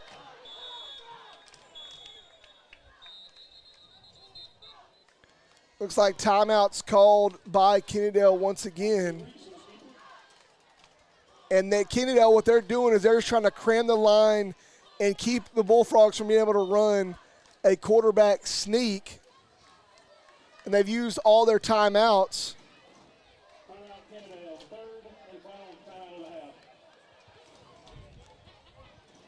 And so Kennedale is trying to cram. They knew the Bullfrogs were just trying to run the clock down. And so the Bullfrogs right now, 3rd and 10. Is it third or second? I can't remember. I can't see it here. Second down and 10, maybe? They haven't reset Saying it. 3rd and 10. I think it should be 3rd and 10. They haven't reset it on that side yet. 3rd and 10 for the Bullfrogs. And really, honestly, here, it'd be nice to see them be able to do something here. I could see a direct snap to Damian Moore in a pass down the sidelines for a touchdown. I could see that. That'd be nice to see. That's what you want to say. You know, if I was Tony Romo, I could tell you exactly what they're thinking right now. Yeah. You know what? I'm a diehard Cowboy fan, but at the same time, hearing him call games, oh man, see, I love it because the dude knows the game so well. Yeah. But here goes the Bullfrogs, 2 out to the left, 2 in the backfield. Reese under center.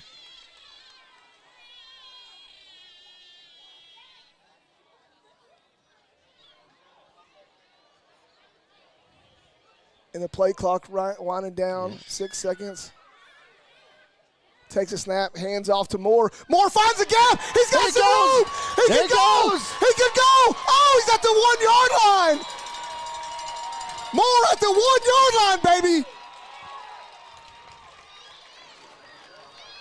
Bullfrogs been waiting for that break all night long, and it paid off as the Wildcats were a little eager on defense. And that right there is a 30-yard run for Moore, and the clock here will tick down, and the Bullfrogs have 4 downs to put her in and put it away. Damian Moore almost had that touchdown there.